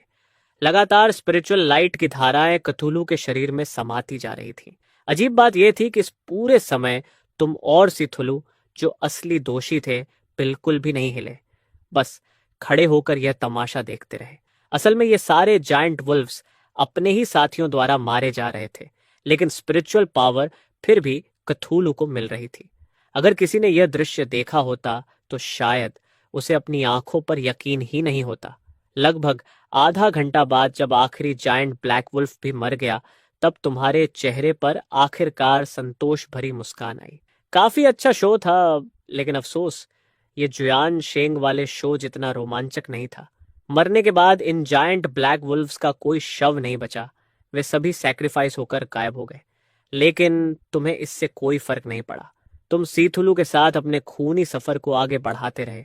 दूसरी तरफ सीक्रेट रेल्म के बाहर लगातार लोग टेलीपोर्ट होकर बाहर आ रहे थे। भले ही ये ट्रायल एग्जाम सिर्फ कुछ दिनों का था, लेकिन कई लोगों के लिए हर दिन किसी अनंत काल जैसा लग रहा था। जो भी छात्र बाहर निकल रहे थे, उनके कपड़े फटे हुए थे या वे खून से लथपथ थे। एक भी ऐसा नहीं था जो पूरी तरह सुरक्षित निकला हो। फिर भी हर किसी की आंखों में उत्साह की चमक थी। आखिर यह उनका पहला असली युद्ध था और उनके लिए एक बेहद कीमती अनुभव भी। इस परीक्षा से गुजरे बिना वे कभी भी सच्चे समनस नहीं बन सकते थे। हर बार जब कोई उम्मीदवार बाहर आता, एक शिक्षक आगे बढ़कर उसके समनिंग स्पेस को स्कैन करता ताकि देखा जा सके कि उसकी समन ग्रोथ फेज में प्रवेश कर चुकी है या नहीं। ज्यादातर उम्मीदवार इस परीक्षा में सफल रहे थे और वे आगे होने वाली ग्रैंड समनिंग एग्जाम में भाग ले सकते थे। लेकिन जो थोड़े लोग असफल हुए, उनके चेहरों पर गहरी उदासी साफ दिख रही थी। तभी अचानक आसपास एक हलचल हुई। लुजोंग प्रकट हुआ और वह डिवाइन एल्फ एम्परर की पीठ पर सवार था। वह उड़ते हुए सीक्रेट रियलम से बाहर आया और सीधे क्विंजू हाई स्कूल के क्षेत्र में उतर गया। उसके आते ही सबका ध्यान उसी पर चला गया। किसी ने उत्साह से कहा, वाह, उसकी समन कितनी जबरदस्त है, वो तो डिवाइन एल्फ एम्परर है। मैंने इसे स्कूल की किताबों में देखा है। अगर ये और इवॉल्व होकर केओस स्टेज तक पहुंच जाए तो ये सेक्रेड बीस्ट भी बन सकता है। दूसरे ने कहा, यह जरूर क्विंजू हाई स्कूल का लुजोंग होगा। सुना है उसने एसएसएस रैंक समनर टैलेंट जागृत किया है। इस साल क्विंजू हाई स्कूल की किस्मत सच में बहुत अच्छी है। ये सब सुनकर प्रिंसिपल जॉन डोली के चेहरे पर चौड़ी मुस्कान फैल गई, जो हटने का नाम ही नहीं ले रही थी। उसके पास आसपास के कई दूसरे स्कूलों के प्रिंसिपल भी खड़े थे। जाओ डोली मुस्कुराते हुए बोला, अजीब बात है, मैंने तो कोई प्रचार नहीं किया, फिर भी सबको पहले से कैसे पता चल गया कि मेरे क्विंजू हाई स्कूल में एसएसएस रैंक टैलेंट वाला समनर है। फिर उसने हंसते हुए कहा, शायद यही सच है कि एक असली जीनियस कहीं भी छिप नहीं सकता। उसकी रेपुटेशन हमेशा उससे पहले पहुंच जाती है। जाओ डोली के इस घमंडी अंदाज को देखकर बाकी प्रिंसिपल गुस्से से दांत भींचने लगे, लेकिन वे कुछ कर भी नहीं सकते थे। आखिर क्विंजू हाई स्कूल को सच में इस बार बड़ी किस्मत मिली थी। जब जाओ डोली ने देखा कि कुछ लोग सच में उस पर झपटने वाले हैं, तो वह हंसते हुए जल्दी से भागा और लूजोंग के पास पहुंच गया। उसने पूछा, तो छात्र, परीक्षा कैसी रही?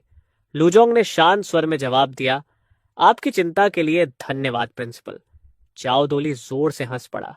हाँ, मुझे पता था, यह ट्रायल एग्जाम तुम्हारे लिए सिर्फ एक छोटी सी फॉर्मेलिटी थी। तभी सीक्रेट रियलम संभालने वाला एक स्टाफ मेंबर पास आया और बोला, छात्र, कृपया इधर आकर अपनी एंट्री रजिस्टर करवा दीजिए। लूजोंग ने हल्का सा सिर घुमाया और चुपचाप रजिस्ट्रेशन कराने के लिए आगे बढ़ गया। बाकी सभी प्रिंसिपल भी पास आ गए। इस एग्जाम के लिए स्टूडेंट्स के हाथ पर लगी टेलीपोर्टेशन मार्क हर एक के द्वारा मारी गई स्पिरिचुअल बीस्ट्स की संख्या को रिकॉर्ड करती है और मॉक एग्जाम का स्कोर भी उसी संख्या के आधार पर कैलकुलेट किया जाता है। जाओ दे हल्की तिरछी मुस्कान के साथ बाकी प्रिंसिपलों की ओर मुड़ा और बोला, तो मेरे प्यारे साथियों, तुम्हारे हिसाब से मेरे स्टूडेंट लुगिंग गोंग ने आखिर कितनी स्पिरिचुअल बीस्ट्स मारी होंगी? अगर उसने ये बात नहीं कही होती तो शायद सब सामान्य रहता, लेकिन जैसे ही उसने ये कहा, बाकी प्रिंसिपल तुरंत भड़क उठे। एक प्रिंसिपल ने ताने भरे लहजे में कहा, मेरे हिसाब से उतनी भी नहीं होंगी। बड़ा टैलेंट होने का मतलब ये नहीं कि उसकी कॉम्बैट पावर भी उतनी ही बड़ी हो। यिन शंग के मॉक एग्जाम में मॉन्स्टर्स मारने का रिकॉर्ड एक ऐसे व्यक्ति ने बनाया था जिसके पास सिर्फ एस रैंक समन टैलेंट था। यह सुनकर बाकी प्रिंसिपल भी उत्साहित हो गए। अगर मुझे सही याद है तो उसने 300 से ज्यादा मारे थे। हाँ, रिकॉर्ड 351 बीस्ट्स का था। उसके बाद युलिन चंग में कुछ लोग एसएस रैंक टैलेंट के साथ भी आए, लेकिन कोई भी उसका रिकॉर्ड नहीं तोड़ पाया। फिर किसी ने कहा, वैसे प्रिंसिपल, सुना है वह स्टूडेंट आपके ही स्कूल से था, है ना? वह प्रिंसिपल गर्व से बोला। हाँ, और पिछले हफ्ते ही मेरी उससे थोड़ी बातचीत हुई थी। उसने अपनी तीसरी बीस्ट के साथ पैक्ट भी कर लिया है और उसकी सबसे ताकतवर बीस्ट तो अवेकनिंग स्टेज तक पहुंच चुकी है। यह सुनते ही बाकी प्रिंसिपल हैरानी से चिल्ला उठे। अवेकनिंग स्टेज की बीस्ट की डिस्ट्रक्टिव पावर बेहद खतरनाक होती है और पूरे हुलिनचंग में ऐसे लोग उंगलियों पर गिने जा सकते हैं। यह देखकर कि सबका ध्यान उस प्रिंसिपल की ओर चला गया है, जाओदे ने भौहें सिकोड़ते हुए ठंडी सांस ली और कहा, HMPF, देखते हैं, शायद आज यही रिकॉर्ड मेरे स्कूल का स्टूडेंट तोड़ दे। तभी लूजोंग का रजिस्ट्रेशन पूरा हुआ और उसी समय घोषणा हुई, किंगजू हाई स्कूल, लूजोंग, मारी गई बीस्ट्स की संख्या 589।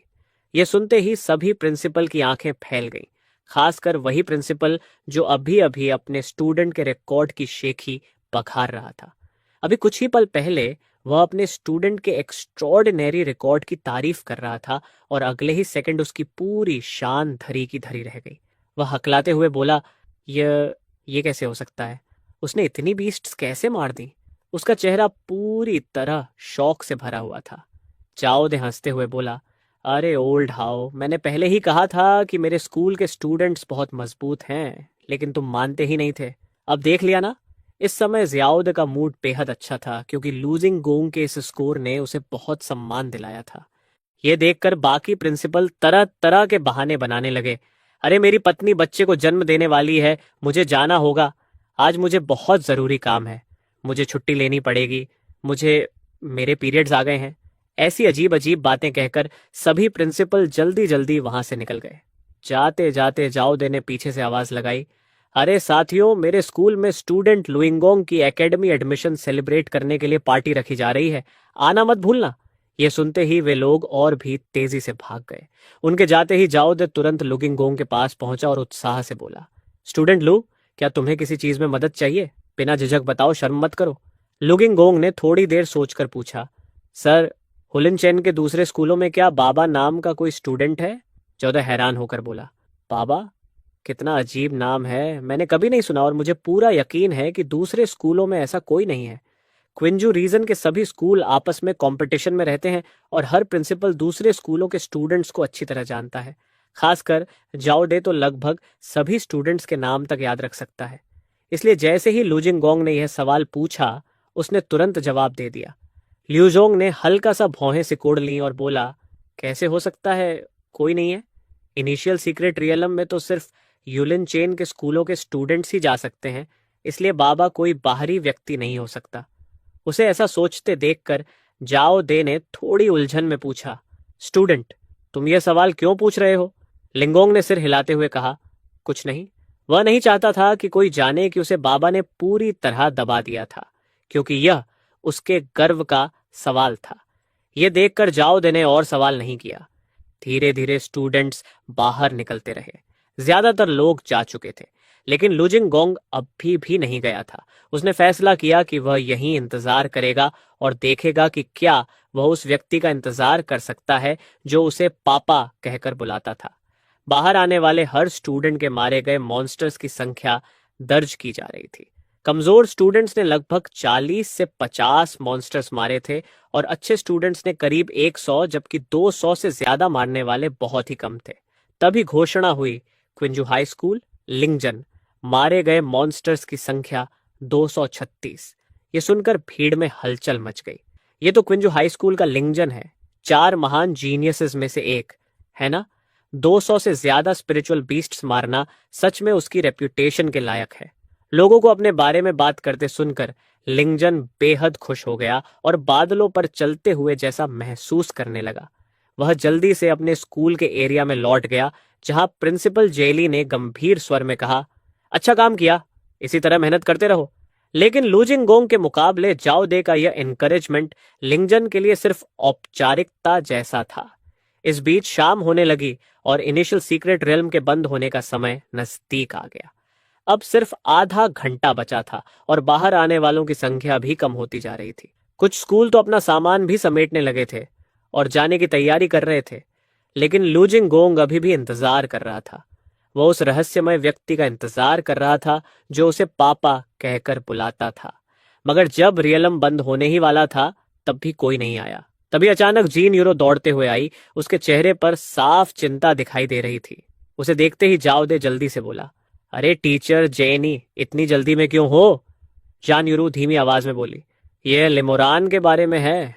वह 2 दिन पहले रियल्म में गया था। उसका टैलेंट बहुत कमजोर है और वह अभी तक बाहर नहीं आया। मुझे बहुत चिंता हो रही है। यह सुनकर जाओ दे की भौहें सिकुड़ गईं। वह भी स्टूडेंट लिमोरान की काफी परवाह करता था, लेकिन किसने सोचा था कि किस्मत इतनी कठोर होगी कि उसने सिर्फ F रैंक टैलेंट अवेकन किया। सबने सुना था कि टीचर जीन और लिमोरान बहुत करीब हैं। वह लगभग उसकी गार्डियन जैसी है, इसलिए उसका चिंतित होना स्वाभाविक था। तभी लुजेंगोंग ने हल्की सी गंभीर आवाज में कहा, मैंने उसे रियलम की गहराइयों में देखा था। उस समय वह अभी भी जिंदा था, लेकिन अब मुझे नहीं पता। जैसे ही ये शब्द बोले गए, जान यूरू का चेहरा तुरंत पीला पड़ गया। वह घबरा कर चिल्लाई, तुमने क्या कहा? रेल्म की गहराइयों में? यह सुनकर जाओ दे भी चौंक गया। एक बीस्ट मास्टर जिसके पास सिर्फ एफ रैंक टैलेंट है, वह आखिर रेल्म की गहराइयों में क्या करने गया था? क्या वह मरने गया था क्या? रेल्म की गहराइयों में मॉन्स्टर्स और भी ज्यादा खतरनाक होते जाते हैं। यहां तक कि लुजोंग भी वहां लगभग मर ही गया था, तो लिमोरान की तो बात ही अलग है। इनिशियल सीक्रेट रेल्म के बंद होने का समय तेजी से पास आ रहा था और अब सिर्फ 3 मिनट बचे थे। तभी एक आवाज सुनाई दी। चाओ दे ने गंभीर आवाज में कहा, टीचर जेनी, रेल्म अब बंद होने वाला है। अगर लिमोर अभी तक बाहर नहीं आया तो मुझे डर है कि उसने अपनी बात पूरी नहीं की, लेकिन उसका मतलब साफ था। शायद लिमोर अंदर ही मर चुका है। अब कोई उम्मीद नहीं बची। जान यूरो का चेहरा और भी ज्यादा पीला पड़ गया। उसका दिल इतनी तेजी से धड़क रहा था जैसे छाती से बाहर निकल जाएगा। उसे तो ऐसा लगने लगा जैसे वह सांस भी नहीं ले पा रही। लुजिंगोंग ने भी भौहें सिकोड़ ली। वह पुराना जीनियस कहीं सच में इनिशियल सीक्रेट रियलम के अंदर मर तो नहीं गया? तभी एक जिम्मेदार व्यक्ति की आवाज गूंजी, समय खत्म, रेल्म बंद किया जा रहा है। और उसी पल इनिशियल सीक्रेट रेल्म बंद हो गया। ठीक उसी समय तुम भी रेल्म से बाहर निकलते हो। आखिरी सेकंड पर हुई एकदम हीरो जैसी एंट्री। तभी एक जानी पहचानी आवाज सुनाई देती है। तुम ऊपर देखते हो और सामने जान यूरू खड़ी होती है। तुम्हें देखते ही उसका चेहरा खुशी से चमक उठता है। तुम मुस्कुराकर कहते हो, तुम भी आ गई सिस्टर रऊ। जान यूरो तुरंत तुम्हारी ओर दौड़ती है और तुम्हारा हाथ पकड़ लेती है। उसके चेहरे पर अभी भी डर के निशान साफ दिखाई दे रहे होते हैं। भगवान का शुक्र है मोरान, तुम आखिरकार बाहर आ गए। तुम्हें बाहर आने में इतना समय क्यों लग गया? तुम देखते हो कि उसने अपने होंठ काट रखे हैं और उसकी आंखें लाल हो चुकी हैं। उसे इस हालत में देखकर तुम्हारे दिल में हल्का सा दर्द उठता है। तुम धीरे से कहते हो, सॉरी यूरो, तुम्हें चिंता में डाल दिया। वह तुरंत सिर हिलाकर कहती है, कोई बात नहीं, सबसे जरूरी बात यह है कि तुम ठीक हो। यह कहते हुए जान यूरो राहत की लंबी सांस लेती है। जब सीक्रेट रेल्म बंद होने वाला था तब वह इतनी चिंता में थी कि लगभग बेहोश होने वाली थी। उसी समय लुजेंगोंग तुम्हारी ओर हैरानी से देखता है। तुम्हारा इतनी आसानी से सुरक्षित बाहर आ जाना उसे बेहद चौंका देता है, लेकिन उससे भी ज्यादा उसे यह बात परेशान कर रही थी कि अभी तक उसे अपने पिता दिखाई नहीं दिए। लिंगोंग धीरे से बुदबुदाता है, पापा, आप आखिर कहाँ हैं? तभी प्रिंसिपल जैत ठंडे लहजे में पास आते हुए कहते हैं, स्टूडेंट लिमोरान, अब जब तुम बाहर आ ही गए हो तो जाओ और अपने रिजल्ट्स रजिस्टर करवा दो। तुम सिर हिलाते हो और तुरंत स्टाफ की ओर बढ़ जाते हो। थोड़ी ही देर में तुम्हारे रिजल्ट्स अनाउंस कर दिए जाते हैं। क्विंजू हाई स्कूल लिमोरन, मारी गई बीस्ट्स की संख्या 1368। ये सुनते ही चारों ओर मौत जैसी खामोशी छा जाती है। जैसे ही ये स्कोर घोषित होता है, पूरा माहौल एकदम शांत हो जाता है। जाओ दे लिया विश्वास में हकलाते हुए कहता है, यह क्या कहीं कैलकुलेशन में गलती तो नहीं हो गई? स्टाफ का सदस्य तुरंत दृढ़ता से जवाब देता है, हमारे मैजिक टूल्स पर खास एन्चांटमेंट किया गया है। कैलकुलेशन में गलती होना बिल्कुल असंभव है। सच तो यह था कि जब उसने खुद लाइमोरन का रिजल्ट देखा था तो वह भी दंग रह गया था। उसने कई बार चेक किया, लेकिन हर बार यही साबित हुआ कि इसमें बिल्कुल भी गलती नहीं है। यह नामुमकिन है। लुइंगोंग चिल्लाकर कहता है, तुम एक एफ रैंक टैलेंट वाले समनर हो, तुमने इतनी बीस्ट्स कैसे मार दी? तुम लूजोंग की ओर हल्की सी नजर डालते हो और शांत लहजे में कहते हो, 3 साल तक भले ही तुमने मेरी सुपीरियोरिटी कभी स्वीकार नहीं की, लेकिन कम से कम मुझे पकड़ने की कोशिश करने की हिम्मत तो रखते थे, और अब तुम मेरे रिजल्ट्स तक स्वीकार नहीं कर पा रहे। ये सुनते ही लूजिनगोंग की आंखें फैल जाती हैं। उस पल उसे ऐसा लगता है जैसे वह वही पुराना जीनियस फिर से देख रहा हो जिसने 3 साल तक लगातार उसे पीछे छोड़ा था। जाओदे भी बेहद हैरान था। वह पूछता है, स्टूडेंट लिमोरन, तुमने यह कैसे किया? एफ रैंक टैलेंट वाला समनर ऐसा रिजल्ट किसी भी हालत में हासिल नहीं कर सकता। यहां तक कि जाने ह्यूरो भी एक साथ शॉक्ड और खुश दोनों थी, लेकिन तुम्हारे पास पहले से ही एक्सप्लेनेशन तैयार था। तुम सोचते हुए प्रिंसिपल से कहते हो, सर, किसने कहा कि मैंने सिर्फ एफ रैंक टैलेंट अवेकन किया है? जाओद चौंक कर पूछता है, तुम क्या कहना चाहते हो? क्या ऐसा हो सकता है कि तुमने डबल टैलेंट अवेकन किया हो? तुम सिर हिलाते हो, सिर्फ डबल टैलेंट नहीं, ये एक चेन टैलेंट है। मेरा दूसरा टैलेंट पहले टैलेंट के साथ मिलकर ऐसी पावर रिलीज कर सकता है जो एस रैंक टैलेंट से भी ज्यादा हो। ये सुनते ही जाओद खुद को रोक नहीं पाता और जोर से हंस पड़ता है। आह, आसमान ने सच में हमारे क्विंजू हाई स्कूल को आशीर्वाद दिया है, एक चेन टैलेंट। यह सुनकर उसकी खुशी की कोई सीमा नहीं रहती। चेन टैलेंट तो डबल टैलेंट से भी ज्यादा दुर्लभ होता है। डबल टैलेंट का असर ज्यादा से ज्यादा 1+1=2 होता है, लेकिन चेन टैलेंट का असर 1+1=11 जैसा होता है। इतिहास में जितने भी प्रोडिजी ने चेन टैलेंट अवेकन किया है, वे सभी बाद में लेजेंडरी फिगर्स बने हैं। जान यूरू भी हैरानी से चमकते चेहरे के साथ बोल उठती है, मोरान, क्या सच में तुमने चेन टैलेंट अवेकन किया है? तुम सिर हिलाते हो, बिल्कुल, वरना मैं इतना बड़ा स्कोर कैसे हासिल कर पाता। ये सुनकर जान यूरो तुमसे भी ज्यादा खुश हो जाती है। पहले वह बहुत चिंतित थी कि कहीं एफ रैंक टैलेंट अवेकन करने के बाद तुम सब कुछ छोड़ न दो, लेकिन उसने कभी नहीं सोचा था कि कहानी इतनी बड़ी पलट जाएगी। जाओद तुरंत खुशामद करते हुए कहता है, स्टूडेंट लिमोरान, क्या प्रिंसिपल तुम्हारी किसी तरह मदद कर सकता है? और टीचर जन ने, आपने सच में कमाल कर दिया कि आपने ऐसा स्टूडेंट तैयार किया। इस साल का बेस्ट टीचर अवार्ड आपका होगा और साथ में अच्छा खासा बोनस भी मिलेगा। आपकी परफॉर्मेंस बोनस भी डबल कर दी जाएगी और स्टूडेंट लिमोरान के लिए नेशनल स्कॉलरशिप, ग्रांट्स और बाकी सभी बेनिफिट्स भी अप्रूव कर दिए गए हैं। वह जानता था कि तुम्हारा और जीन यूरू का रिश्ता बहुत करीब है, इसलिए उसने यह चाल चली। जाहिर है तुम्हारे रिवॉर्ड्स भी कम नहीं होंगे। किसी एक को फायदा देकर दूसरे को नजरअंदाज नहीं किया जा सकता। चीन यूरो उसे बार बार धन्यवाद देती है और उसकी इतनी तारीफों के सामने तुम भी मना नहीं करते। वैसे भी हजार जैसी टीचर की सैलरी ज्यादा नहीं होती और तुम्हारी वजह से उसके कुछ रेंट भी बाकी पड़े थे। इन बोनसेस के बाद उसकी जिंदगी थोड़ी आरामदायक हो जाएगी। प्रिंसिपल से कुछ औपचारिक बातें करने के बाद तुम सीधा कहते हो, सर, मैं अब घर जा रहा हूँ। जाओद तुरंत सिर हिलाता है, हाँ हाँ बिल्कुल, जल्दी घर जाओ। ओ हाँ स्टूडेंट मोरांट, कल फाइनल एग्जाम मत भूलना। जरूरत पड़े तो प्रिंसिपल खुद तुम्हें लेने आ सकता है। यह सुनकर तुम्हें समझ नहीं आता कि हंसो या रो, प्रिंसिपल सच में लोगों को खुश करने में माहिर है। तुम जल्दी से मना कर देते हो, उसकी जरूरत नहीं पड़ेगी, सिस्टर रू मुझे जगा देगी। तुम वहां ज्यादा रुकने का इरादा नहीं रखते और तुरंत प्रिंसिपल से विदा लेकर जान यूरो से कहते हो, सिस्टर रू, चलो चलते हैं। इन 2 दिनों में अंदर खाने के लिए कुछ भी नहीं था, मैं भूख से मर रहा हूं। जान यूरो की आंखें मुस्कान में सिकुड़ जाती हैं और वह कहती है, ठीक है ठीक है, चलो घर चलते हैं, मैं तुम्हारे लिए खाना बनाऊंगी।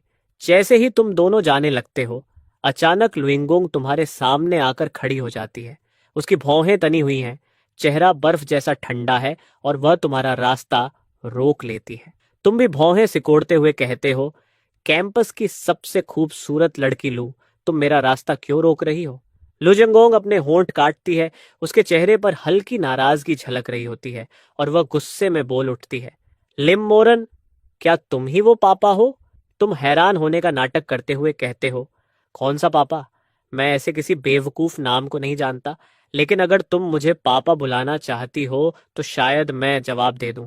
यह सुनकर लुगिंगोंग गुस्से से जल उठती है। बचपन से लेकर आज तक किसी ने भी उससे इस तरह बात करने की हिम्मत नहीं की थी। वह दांत भींचकर कहती है, यही तुम हो लिमोरान, और कोई हो ही नहीं सकता। तुम अब भी मानने को तैयार नहीं हो। जिसने मुझे सीक्रेट रियलम की गहराइयों में बचाया था वह तुम ही थे, और कौन हो सकता है? तुम फिर सिर हिलाकर कहते हो, मुझे याद नहीं कि मैं कभी तुमसे मिला हूं कैंपस ब्यूटी लू। कहीं ऐसा तो नहीं कि तुम मुझे इतना याद करती हो कि तुम्हें हेलुसिनेशन होने लगे हैं? सिस्टर रू, चलो चलते हैं। ये कहकर तुम जान यूरू का हाथ पकड़ते हो और उसे लेकर वहां से चल देते हो। तुम्हें दूर जाते हुए देखकर लूजोंग को तुम्हारी पीठ और भी ज्यादा जानी पहचानी लगने लगती है और उसका गुस्सा और बढ़ जाता है। जब वह उस अजीब नाम पापा के बारे में सोचती है तो उसे अचानक लगता है कि शायद उससे मजाक किया गया है। उसके दिल की नाराजगी धीरे धीरे और बढ़कर जिद में बदल जाती है। तुम्हें दूर जाते देख वह दांत पीसते हुए बड़बड़ाती है, तुम मानने की हिम्मत नहीं करते, है ना लिमोर? क्या तुम सोचते हो कि हमेशा मुझसे बचते रहोगे? जिस दिन मैं तुम्हें बेनकाब कर दूंगी, उस दिन देखूंगी तुम कहाँ छिपते हो, और उस दिन मैं तुम्हें जरूर हराऊंगी। उसके दिल में यह बात अब पक्की हो चुकी थी। भारी कदमों से चलते हुए लूजोंग भी वहां से चली जाती है। जाओ दे ये सब दिलचस्पी से देख रहा था। वह गहरी सांस लेकर मुस्कुराते हुए बुदबुदाता है, आह, जवानी सच में कमाल की चीज है। ये कहते हुए वह भी जाने के लिए मुड़ता है, लेकिन अचानक किसी से जोर से टकरा जाता है। जाओ दे दर्द से चिल्लाता है, अरे अरे अरे, ये कौन है जो चलते वक्त देखता भी नहीं? क्या तुम्हें बड़ों का सम्मान करना नहीं आता? एक बूढ़े आदमी का रास्ता क्यों रोक रखा है? वो अपनी नाक पकड़कर आंखें झपकाता है, और जब सामने वाले को साफ देख पाता है तो तुरंत पहचान जाता है। अरे बॉस जू, आप यहाँ क्या कर रहे हैं? सामने खड़ा आदमी और कोई नहीं बल्कि जोइन यांगंग था, जो ग्रुप का असली मालिक। वह ठंडी आवाज में पूछता है, प्रिंसिपल जाओ, मेरा बेटा यन शेंग अभी तक बाहर क्यों नहीं आया? ये सवाल सुनते ही जाओ दे का दिल एक पल के लिए रुक सा जाता है। उसे तुरंत बुरा अंदेशा होने लगता है। यन शेंग अभी तक बाहर नहीं आया, ये कैसे हो सकता है? इनिशियल सीक्रेट रेल्म तो पहले ही बंद हो चुका है। जो भी बाहर आना था वह आ चुका है। चौदे जल्दी जल्दी अपनी यादों में खोजता है, और तभी उसे एहसास होता है कि सच में उसने यनशंग को बाहर आते नहीं देखा था। ज्योदे का चेहरा देखकर जोन यांगंग का चेहरा और ठंडा हो जाता है। वह सख्त आवाज में कहता है, प्रिंसिपल जियो, मैंने अपने बेटे को आपके स्कूल में भेजा और आपके स्कूल में बहुत बड़ा निवेश भी किया। क्या यही आपका धन्यवाद करने का तरीका है? चाओदे जल्दी से कहता है, बॉस जो, कृपया शांत हो जाइए। शायद कोई तकनीकी समस्या हो गई होगी। हो सकता है यनशेंग किसी वजह से रेल्म के अंदर फंस गया हो। मैं तुरंत सिटी लॉर्ड के मैनर से संपर्क करता हूं, ताकि रेल्म को फिर से खोला जा सके और लोगों को उसे खोजने भेजा जा सके। सालों से ऐसा कई बार हुआ था कि कुछ छात्र इनिशियल सीक्रेट रेल्म में फंस जाते थे या मर भी जाते थे, लेकिन ज्यादातर वे गरीब छात्र होते थे जिनमें खास टैलेंट नहीं होता था, इसलिए उनकी मौत को सामान्य मान लिया जाता था। सच तो यह है कि जब जाओ डे को पता चला था कि तुम भी रेल में जा रहे हो, तो उसने मन ही मन तुम्हारी मौत के लिए खुद को तैयार कर लिया था। लेकिन आखिर में तुम तो जिंदा लौट आए, और मुसीबत यनशेंग के साथ हो गई। ये बात उसे भी अजीब लग रही थी। जोएन यंगंग ठंडी आवाज में कहता है, प्रिंसिपल जाओ, कल से पहले पहले मेरा बेटा यान शेंग मुझे सही सलामत वापस चाहिए। अगर उसे कुछ भी हुआ और वह ग्रैंड बीस्ट मास्टर एग्जाम में हिस्सा नहीं ले पाया, तो समझ लीजिए कि मैंने आपके किंजू हाई स्कूल में जो भी निवेश किया है वह सब खत्म हो जाएगा। उसके मन में यह ख्याल भी नहीं आया कि यान शेंग मर सकता है। उसे अपने बेटे पर पूरा भरोसा था। आखिर वह S rank beast master talent वाला प्रोडिजी था और सुप्रीम बीस्ट मास्टर की ताकत रखता था, इसलिए इनिशियल सीक्रेट रेल्म में उसके साथ कुछ होना लगभग असंभव था। उसने यनशेंग को कई बार चेतावनी दी थी कि रेल्म की गहराइयों में मत जाना।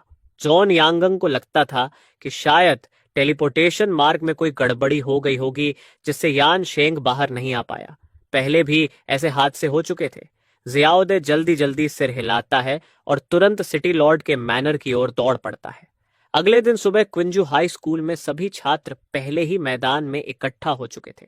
आज ग्रैंड बीस्ट मास्टर एग्जाम का दिन था, वह दिन जो अनगिनत अप्रेंटिस बीस्ट मास्टर्स की किस्मत तय करने वाला था।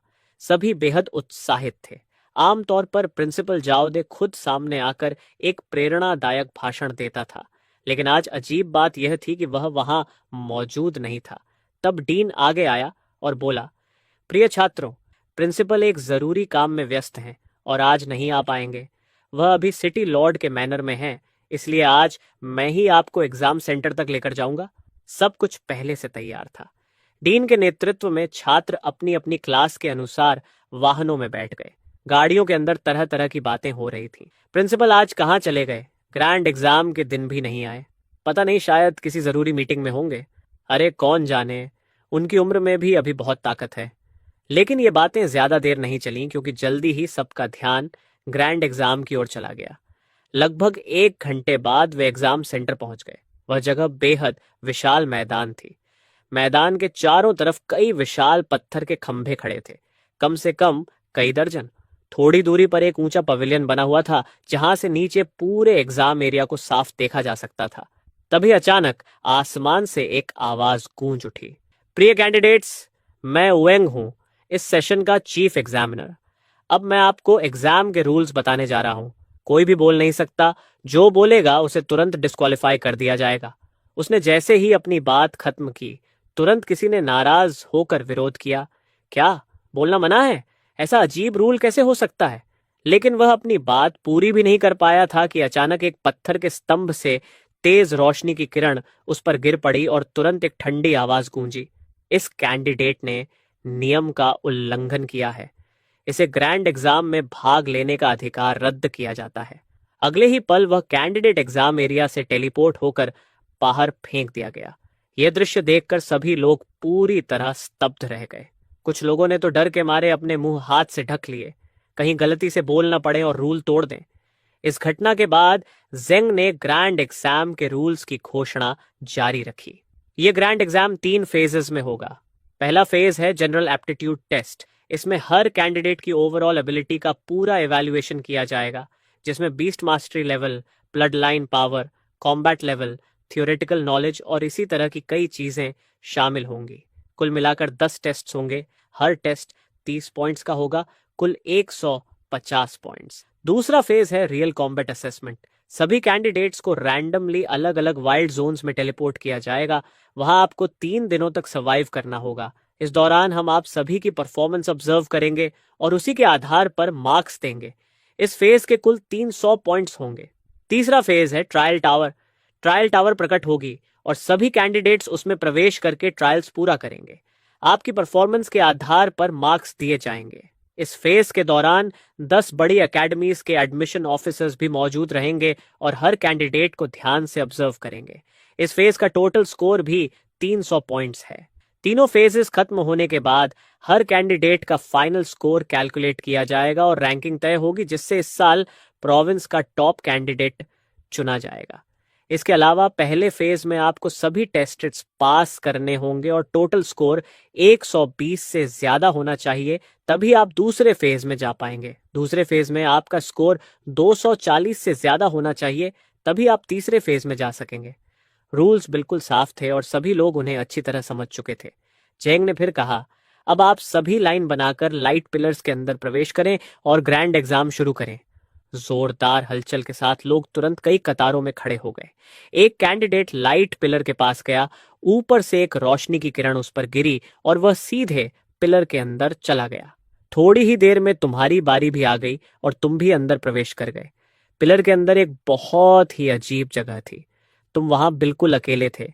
चारों तरफ सब कुछ सफेद और खाली दिखाई दे रहा था। तभी एक रोशनी ने तुम्हें स्कैन किया और तुम्हारी जानकारी सामने दिखाई देने लगी।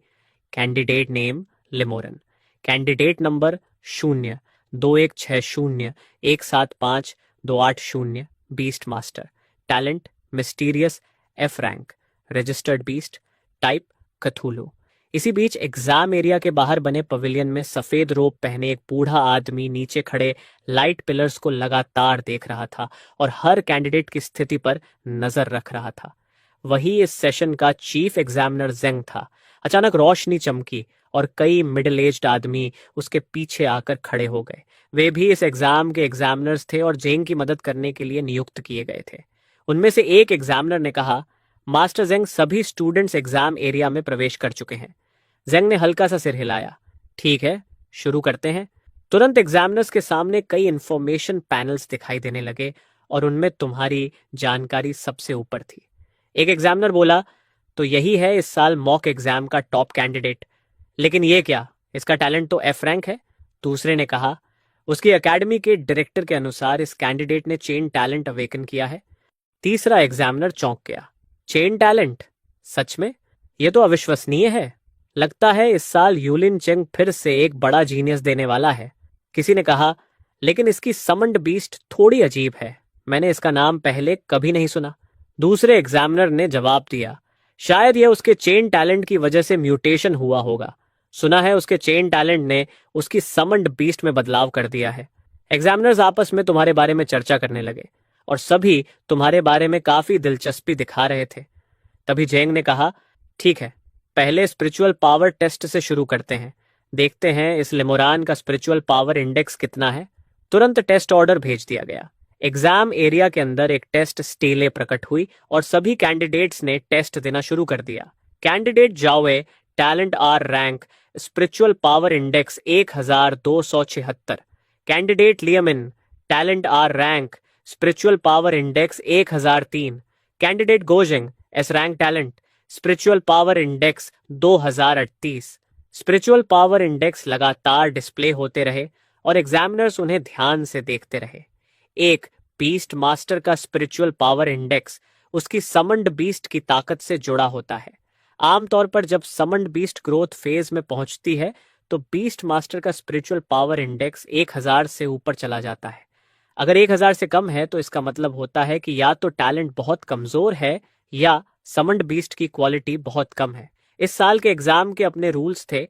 जिन स्टूडेंट्स का स्पिरिचुअल पावर इंडेक्स 1000 से कम होगा वे इस टेस्ट में फेल माने जाएंगे।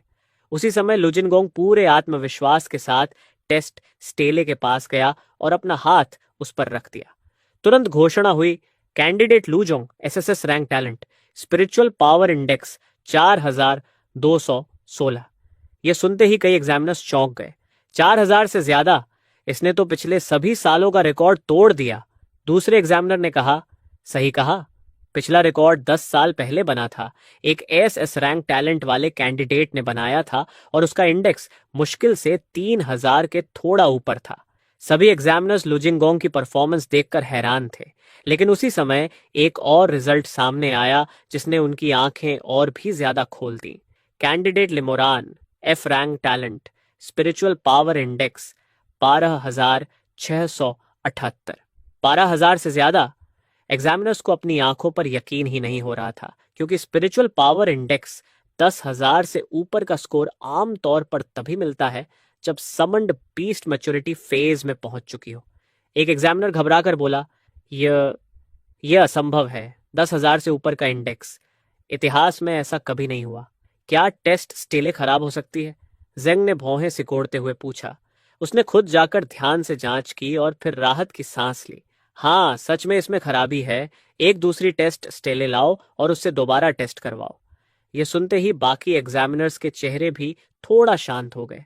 हाँ, अब बात समझ में आती है। स्पिरिचुअल पावर इंडेक्स इतना ज्यादा कैसे हो सकता है? तो स्टीले ही खराब थी, इसलिए ऐसा रिजल्ट आया। इसी बीच तुमने अभी अभी टेस्ट खत्म किया था और तुरंत तुम्हें दोबारा टेस्ट करने का आदेश मिल गया। तुम पूरी तरह उलझन में थे, लेकिन तुम्हारे पास दोबारा टेस्ट करने के अलावा कोई विकल्प नहीं था।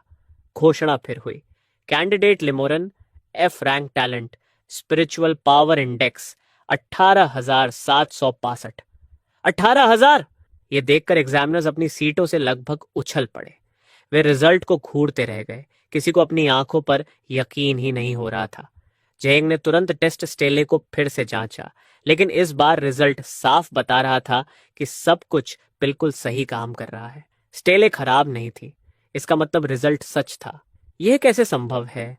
एक एग्जामिनर बोला, स्पिरिचुअल पावर टेस्ट में 18,000 का स्कोर इतिहास में कभी नहीं देखा गया। 18,000 तो छोड़ो, 8,000 तक का स्कोर भी कभी नहीं आया। सभी एग्जामिनर्स जेंग की ओर देखने लगे। अब क्या करें? जेंग ने मजबूरी में फैसला किया, फिलहाल इसे इस टेस्ट के लिए फुल मार्क्स दे दो और अगला टेस्ट शुरू करो। बाकी एग्जामिनर्स के पास भी मानने के अलावा कोई रास्ता नहीं था। इसके बाद अगली घोषणा हुई, अब summoned beast blood line test होगा। सभी कैंडिडेट्स अपनी क्रीचर्स को समन करें। एग्जाम हॉल में आदेश दिया गया और कैंडिडेट्स ने एक एक करके अपनी क्रीचर्स को समन करना शुरू किया। तुमने भी तुरंत कथुलू को समन कर दिया। तभी एक स्कैनिंग लाइट कथुलू पर पड़ी और रिजल्ट सामने आया। Creature name Cthulhu, blood line mythical. यह सुनते ही चारों तरफ हैरानी की हलचल फैल गई। एग्जामिनर्स जब कथुलू की स्टैट्स देखने लगे तो वे पहले से भी ज्यादा हैरान रह गए। Mythical blood line? मैं सपना तो नहीं देख रहा? पूरे देश में मिथिकल ब्लड लाइन वाली क्रीचर्स की संख्या 100 से भी कम है। तभी झेंग की तेज नजर ने एक और अजीब बात नोटिस की। उसने गंभीर स्वर में कहा, नहीं, इसकी ब्लड लाइन संदिग्ध है। हो सकता है यह मिथिकल लेवल से भी ऊपर हो। एग्जामिनर्स एक दूसरे को देखने लगे। ऐसी क्रिएचर के सामने कोई शक ही नहीं था, इसलिए लिमोरान को इस टेस्ट में भी फुल मार्क्स मिल गए। जेंग ने अपने मन का झटका दबाया और कहा, अब इसकी कॉम्बैट पावर इवैल्यूएशन देखते हैं। तुरंत कथूलू की और भी डिटेल्ड इंफॉर्मेशन सामने दिखाई देने लगी। Power evaluation of Cthulhu, strength SSS plus, agility SSS plus, spirit beyond limit undetectable, constitution beyond limit undetectable, skills SSS plus, overall rating SSS plus. ये देखकर एग्जामिनर्स फिर स्तब्ध रह गए। एग्जाम सिस्टम की इवैल्यूएशन की एक लिमिट होती है और वह लिमिट ग्रोथ फेज क्रिएचर की थ्योरेटिकल मैक्सिमम पावर के बराबर होती है। उस लिमिट तक पहुंचने पर SSS रेटिंग मिलती है, लेकिन कथूलू के कई पैरामीटर्स उस थ्योरेटिकल लिमिट से भी ऊपर चले गए थे, इसलिए रिजल्ट में प्लस जोड़ दिया गया था। उसका स्पिरिट और कॉन्स्टिट्यूशन तो इतना ज्यादा था कि एग्जाम सिस्टम उन्हें माप ही नहीं पाया और उन्हें अनडिटेक्टेबल दिखा दिया गया। एक एग्जामिनर बोला, अब समझ आया कि लिमोरन का स्पिरिचुअल पावर इंडेक्स 18,000 क्यों है। उसकी क्रिएचर बिल्कुल सामान्य नहीं है। इसकी स्ट्रेंथ और एजिलिटी टेस्ट की लिमिट तक पहुंच चुकी है और स्पिरिट ऑफ कॉन्स्टिट्यूशन तो उससे भी ऊपर है। हमने ऐसा कभी नहीं देखा। एग्जामिनर्स को ऐसा लग रहा था जैसे उनकी सारी समझ उलट गई हो। लिमोरान ने जैसे उनके पूरे लॉजिक को ही तोड़ दिया था। जेंग ने गहरी सांस ली और खुद को शांत किया। फिर बोला, इसे भी मैक्सिमम स्कोर दे दो, अब इसकी कॉम्बैट एबिलिटी देखते हैं। उसी समय एग्जाम हॉल का माहौल बदल गया। हर कैंडिडेट के सामने एक वुडन ट्रेनिंग डमी प्रकट हो गया। घोषणा हुई, कैंडिडेट्स अपनी क्रीचर की सबसे शक्तिशाली स्किल का इस्तेमाल करके इस डमी पर हमला करो। कथूलू अपनी ह्यूमनॉइड फॉर्म में सिर्फ 3 स्किल्स रखता था और उनमें सबसे शक्तिशाली स्किल थी टेंटेकल अटैक। तुमने तुरंत कथूलू को अटैक करने का आदेश दिया। क्रैक! एक तेज आवाज आई। कथूलू ने अपने टेंटिकल्स डमी के चारों तरफ लपेटे और हल्का सा दबाव डाला और डमी तुरंत चूर चूर होकर धूल बन गया। ये देखकर तुम खुद हैरान रह गए। क्या इतनी जल्दी टूट गया? ये डमी तो बहुत कमजोर है। लेकिन तुम्हें नहीं पता था कि बाहर बैठे एग्जामिनर्स तुमसे भी ज्यादा हैरान थे। उनमें से एक बोला, ये ट्रेनिंग डमी तो एक अडल्ट स्टेज बीस्ट के फुल पावर अटैक को भी सह सकता है और इसने उसे एक झटके में तोड़ दिया। दूसरे ने कहा, इसकी क्रीचर की पावर पूरी तरह स्टैंडर्ड से बाहर है। तोड़ना तो ठीक था, लेकिन इस तरह धूल बना देना, ये सच में मॉन्स्टर है। थोड़ी चर्चा के बाद तुम्हारा रिजल्ट फिर रिकॉर्ड कर लिया गया, एक बार फिर मैक्सिमम स्कोर। इसके बाद जेंग ने अगला टेस्ट घोषित किया, जनरल एबिलिटी टेस्ट। इस टेस्ट में कई छोटे छोटे इवैल्यूएशन थे, जैसे कैंडिडेट और उसकी बीस्ट की affinity, combat synergy, emergency reaction और कई अन्य चीजें। बिना किसी शक के तुमने हर टेस्ट में फुल मार्क्स हासिल कर लिए। समय बीतता गया और एक एक करके सारे टेस्ट्स पूरे होते गए। फिर एग्जाम स्पेस एक बार फिर बदल गया। हर कैंडिडेट के सामने एक खतरनाक बीस्ट प्रकट हुई। तुम्हारे सामने जो बीस्ट खड़ी थी वह एक विशाल टाइगर था, जिसके पूरे शरीर पर तेज धार वाली ब्लेड्स लगी हुई थी।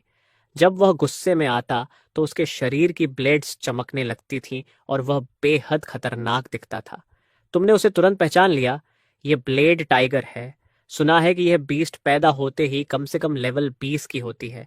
सच में मुझे कोई रियायत नहीं दी जा रही। तभी घोषणा हुई, final test, crisis reaction ability. सभी कैंडिडेट्स को किसी भी तरीके से ब्लेड टाइगर के हमले से 3 मिनट तक सर्वाइव करना होगा, तभी आप इस टेस्ट को पास करेंगे। ये सुनते ही सभी कैंडिडेट्स तुरंत हरकत में आ गए।